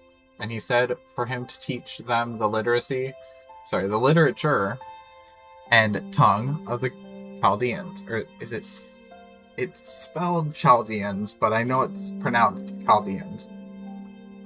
And the king appointed for them a daily ration from the king's choice food and from the wine which he drank, and appointed that they should be educated 3 years, at the end of which they were to stand before the king. Now among them, from the sons of Judah, were Daniel, Hananiah, Mishael, Azariah. Then the commander of the officials set names for them, and for Daniel he set the name Belteshazzar, for Hananiah Shadrach, for Mishael Meshach, and for Azariah Abed-Nego. But Daniel set in his heart that he would not defile himself with the king's choice food or with the wine which he drank. So he sought permission from the commander of the officials that he might not defile himself. Now God granted Daniel loving kindness and compassion before the commander of the officials. The commander of the officials said to Daniel, I am afraid of my lord the king, who has appointed your food and your drink. For why should he see your faces looking more haggard than the youths who are your own age? Then you should make me forfeit my head to the king. But Daniel said to the overseer, when the commander of the officials had appointed over Daniel, whom the commander of the officials had appointed over Daniel, not when, over Daniel, Hananiah, Mishael, and Azariah, please test your servants for 10 days, and let us be given some vegetables to eat and water to drink. Then let our appearance be observed before you, and the appearance of the youths who are eating the king's choice food, and deal with your servants according to what you see. So he listened to them in this matter, and tested them for 10 days. At the end of the 10 days, it was seen their appearance was better, and that they were fatter than all the youths who had been eating the king's choicest food. So the overseer continued to withhold their food choice and the wine they were to drink, and kept giving them vegetables. And as for these 4 youths, God gave them knowledge and insight into every branch of literature and wisdom. Daniel even understood all kinds of visions and dreams. Hello. Nobody has commented since that person came in. Yeah, it's pretty quiet. Yeah. Oh, Scott's here, actually. Oh, hello, Scott. Sorry. He's over here. I was wondering about you, Scott. How are you feeling? Thanks, honey. Welcome to those just joining us. God bless you. If you need prayer, please don't hesitate to ask.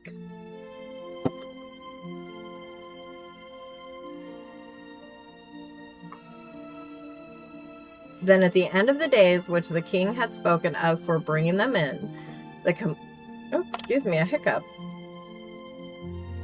commander of the officials brought them in before Nebuchadnezzar. And the king talked with them, and out of them all not one was found like Daniel, Hananiah, Mishael, and Azariah. So they stood in service before the king.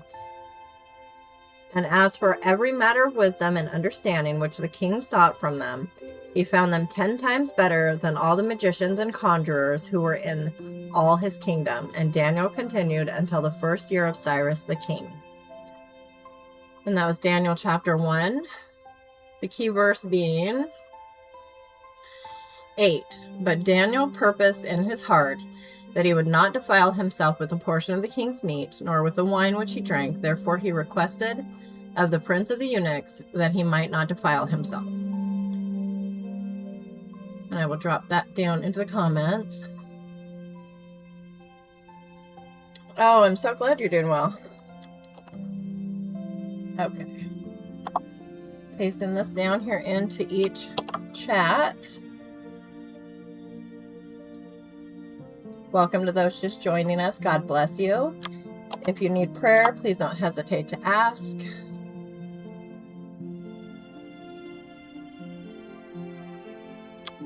There we go. I'm going to take a quick drink, and then we will read Daniel chapter 2.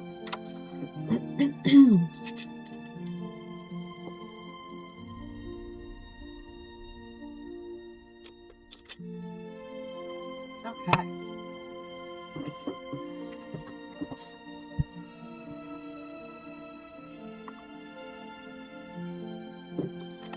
Daniel chapter 2.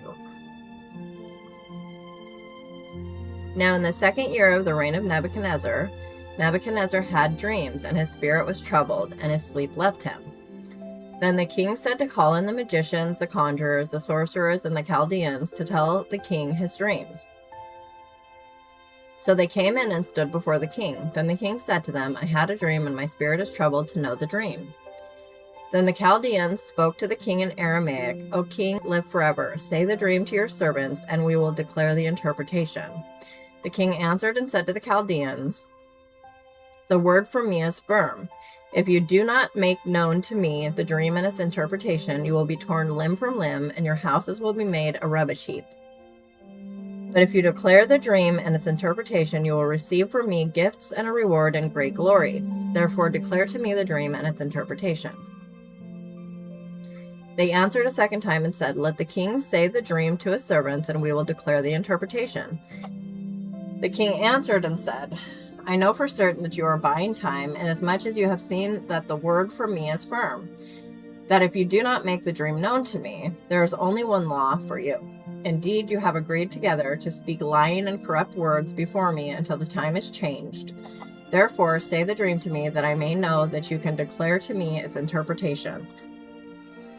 I mean, I know it's kind of frustrating and annoying when you can only remember bits and pieces of a dream, but come on. The Chaldeans answered the king and said, there is not a man on earth who is able to declare the matter for the king, inasmuch as no great king or powerful ruler has ever asked about a matter like this of any magician, conjurer, or Chaldean. Moreover, the matter which the king asks is difficult, and there is no one else who could declare it to the king except gods, whose dwelling place is not with flesh. Because of this, the king became indignant and very furious, and said for them to destroy all the wise men of Babylon. So the law went forth that the wise men were to be killed, and they sought out Daniel and his friends to kill him. Then Daniel replied with discretion and discernment to Arioch, the captain of the king's bodyguard, who had gone forth to kill the wise men of Babylon. He answered and said to Arioch, a powerful official for the king, for what reason is the law from the king so urgent? Then Arioch made the matter known to Daniel. So Daniel went in and sought from the king that he would give him time, in order that he might declare the interpretation to the king. Excuse me. Then Daniel went to his house and made the matter known to his friends, to Hananiah, Mishael, and Azariah, so that they might seek compassion from the God of heaven concerning this mystery, so that Daniel and his friends would not be destroyed with the rest of the wise men of Babylon. Then the mystery was revealed to Daniel in a night vision. Then Daniel blessed the God of heaven. Daniel answered and said, let the name of God be blessed forever and ever, for wisdom and might belong to him. And he changes the times and the seasons. He removes kings and establishes kings. He gives wisdom to wise men, and knowledge to men of understanding. He reveals the deep and hidden things. He knows what is in the darkness, and the light dwells with him. To you, O God of my fathers, I give thanks and praise, for you have given me wisdom and might. Even now you have made known to me what we sought from you. for you have made known to us the king's matter. Therefore Daniel went into Arioch, whom the king had appointed to destroy the wise men of Babylon. He went and said thus to him, Do not destroy the wise men of Babylon. Bring me before the king, and I will declare the interpretation to the king. Then Arioch hurriedly brought Daniel before the king and said thus to him, I have found a man among the exiles from Judah who can make the interpretation known to the king. The king answered and said to Daniel, whose name was Belteshazzar, Are you able to make known to me the dream which I have seen and its interpretation? Daniel answered before the king and said, As for the mystery about which the king is asking, neither wise men, conjurers, magicians, nor diviners are able to declare it to the king. However, there is a God in heaven who reveals mysteries, and he has made known to King Nebuchadnezzar what will take place in the last days. This was your dream and the visions of your head while on your bed. As for you, O king, while on your bed your thoughts turn to what would happen in the future, and he who reveals mysteries has made known to you what will happen. But as for me, this mystery has not been revealed to me by any wisdom which is in me more than in any other living man, but for the purpose of making the interpretation known to the king, and that you may know the thoughts of your heart. You, O king, were looking, and behold, there was a single great image. That image, which was large and of extraordinary splendor, was rising up in front of you, and its appearance was awesome. The head of that image was made of fine gold, its breast and its arms of silver, its belly and its thighs of bronze, its legs of iron, its feet partly of iron and partly of clay. You continued looking until a stone was cut out without hands, and it struck the image on its feet of iron and clay and crushed them. Then the iron, the clay, the bronze, the silver, and the gold were crushed all at the same time and became like chaff from the summer threshing floors, and the wind carried them away so that not a trace of them was found. But the stone that struck the image became a great mountain and filled the whole earth. This was the dream. Now you will say its interpretation before the king. Now I should say.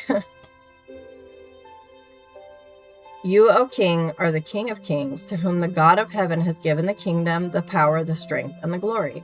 And wherever the sons of men inhabit, or the beasts of the field, or the birds of the sky, he has given them into your hand, and has made you rule with power over them all. You are the head of gold. But after you there will arise another kingdom inferior to you, then another third kingdom of bronze, which will rule with power over all the earth. Then there will be a fourth kingdom as strong as iron, inasmuch as iron crushes and shatters all things. So like iron that breaks in pieces, it will crush and break all these in pieces. Now in that you saw the feet and toes, partly of potter's clay and partly of iron.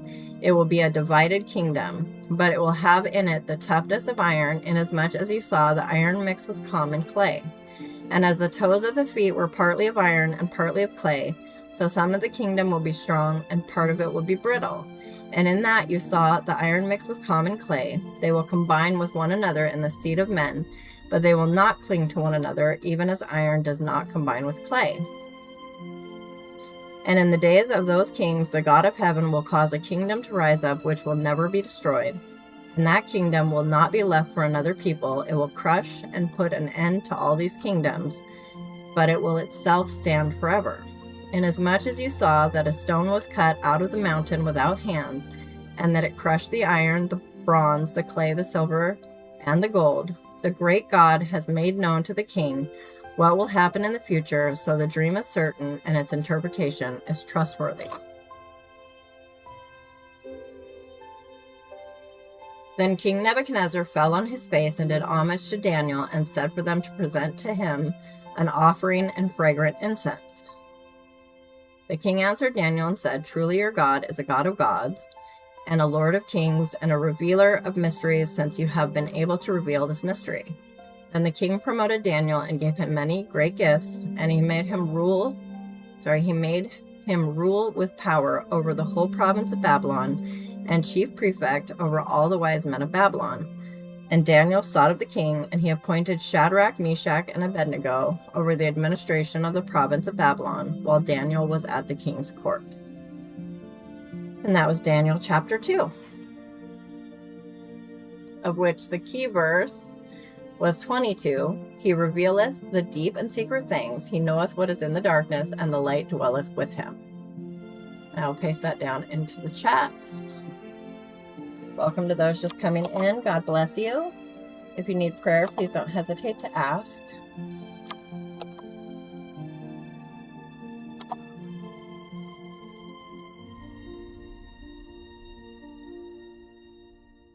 I'm going to take a drink, and then we will carry on into chapter 3.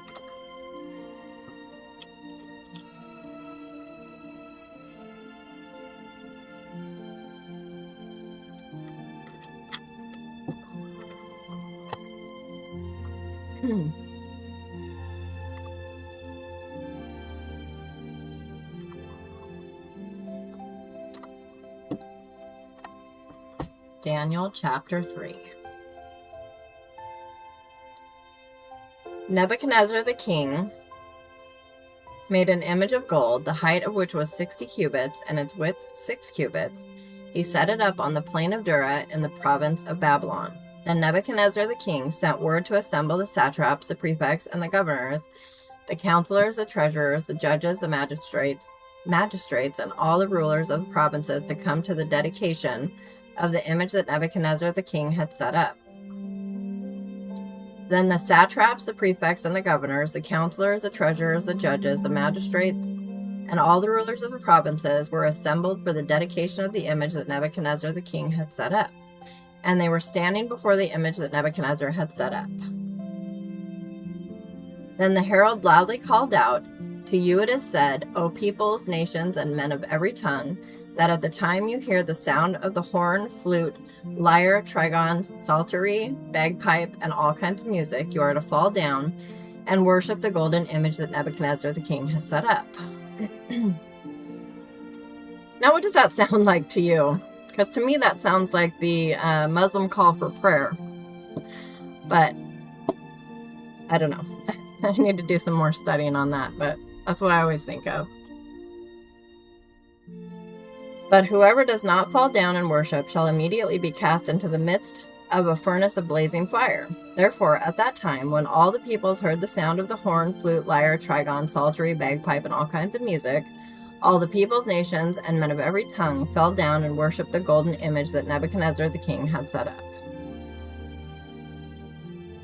For this reason, at that time, certain Chaldeans came near and brought charges against the Jews. They answered and said to Nebuchadnezzar the king, "O king, live forever. You, O king, have made a decree that every man who hears the sound of the horn, flute, lyre, trigon, psaltery, and bagpipe, and all kinds of music is to fall down and worship the golden image. But whoever does not fall down and worship shall be cast into the midst of a furnace of blazing fire. There are certain Jews whom you have appointed over the administration of the province of Babylon, namely Shadrach, Meshach, and Abed-Nego. These men, O king, do not pay attention to you. They do not serve your gods and do not worship the golden image which you have set up." Then Nebuchadnezzar, in rage and wrath, said to bring Shadrach, Meshach, and Abed-Nego. Then these men were brought before the king. Nebuchadnezzar answered and said to them, "Is it true, Shadrach, Meshach, and Abed-Nego, that you are not serving my gods and do not worship the golden image that I have set up? Now, if you are ready, at the time you hear the sound of the horn, flute, lyre, trigon, psaltery, and bagpipe, and all kinds of music, then you shall fall down and worship the image that I have made. But if you do not worship, you will immediately be cast into the midst of a furnace of blazing fire, and what God is there who can save you out of my hands?" Shadrach, Meshach, and Abed-Nego answered and said to the king, "O Nebuchadnezzar, we do not need to respond to you with an answer concerning this matter. If it be so, our God whom we serve is able to save us from the furnace of blazing fire, and he will save us out of your hand, O king. But if not, let it be known to you, O king, that we are not going to serve your gods, and we will not worship the golden image that you have set up." Then Nebuchadnezzar was filled with wrath, and the image of his face changed toward Shadrach, Meshach, and Abed-Nego. He answered and said to heat the furnace 7 times more than it was usually heated. And he said to certain mighty men of valor who were in his military host to tie up Shadrach, Meshach, and Abed-Nego in order to cast them into the furnace of blazing fire. Then these men were tied up in their trousers, their coats, their caps, and their other clothes, and were cast into the midst of the furnace of blazing fire. For this reason, because the king's word was urgent, and the furnace had been heated to an extraordinary degree, the flame of the fire killed those men who carried up Shadrach, Meshach, and Abed-Nego. But these 3 men, Shadrach, Meshach, and Abed-Nego, fell into the midst of the furnace of blazing fire, still tied up. Then Nebuchadnezzar the king was astounded and hurriedly stood up. He answered and said to his high officials, "Was it not 3 men we cast up? Sorry, let me start again. Was it not 3 men we cast tied up into the midst of the fire?" They answered and said to the king, "Certainly, O king." He answered and said, "Look, I see 4 men loosed and walking around in the midst of the fire without harm, and the appearance of the 4th is like a son of the gods." Then Nebuchadnezzar came near to the door of the furnace of blazing fire. He answered and said, "Shadrach, Meshach, and Abed-Nego, come out, you servants of the Most High God, and come here." Then Shadrach, Meshach, and Abed-Nego came out of the midst of the fire. Then the satraps, the prefects, the governors, and the king's high officials gathered around and saw in regard to these men that the fire had no power over the bodies of these men, nor was the hair of their head singed, nor were their trousers damaged, nor had the smell of fire even come upon them. Nebuchadnezzar answered and said, "Blessed be the God of Shadrach, Meshach, and Abed-Nego, who has sent his angel and saved his servants, who put..." Hang on just a second. "Who put their trust in him, violating the king's word, and gave up their bodies so as not to serve and not to worship any god except their own God. Therefore I make a decree that any people, nation, or tongue that says anything offensive against the God of Shadrach, Meshach, and Abed-Nego shall be torn limb from limb, and their houses reduced to a rubbish heap, inasmuch as there is no other God who is able to deliver in this way." Then the king caused Shadrach, Meshach, and Abed-Nego to succeed in the province of Babylon. And that was chapter 3 of Daniel, the key verse being 17. "If it be so, our God whom we serve is able to deliver us from the burning fiery furnace, and he will deliver us out of thine hand, O king." And I'm going to paste that down into the comments.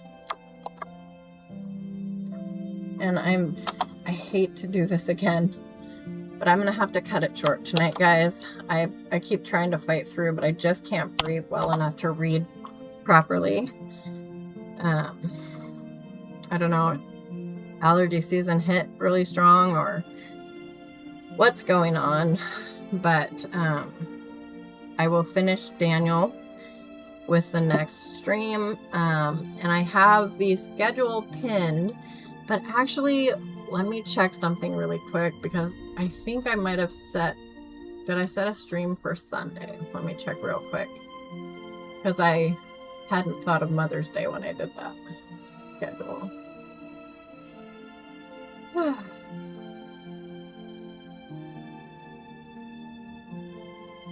Takes a second to open up the schedule here real quick.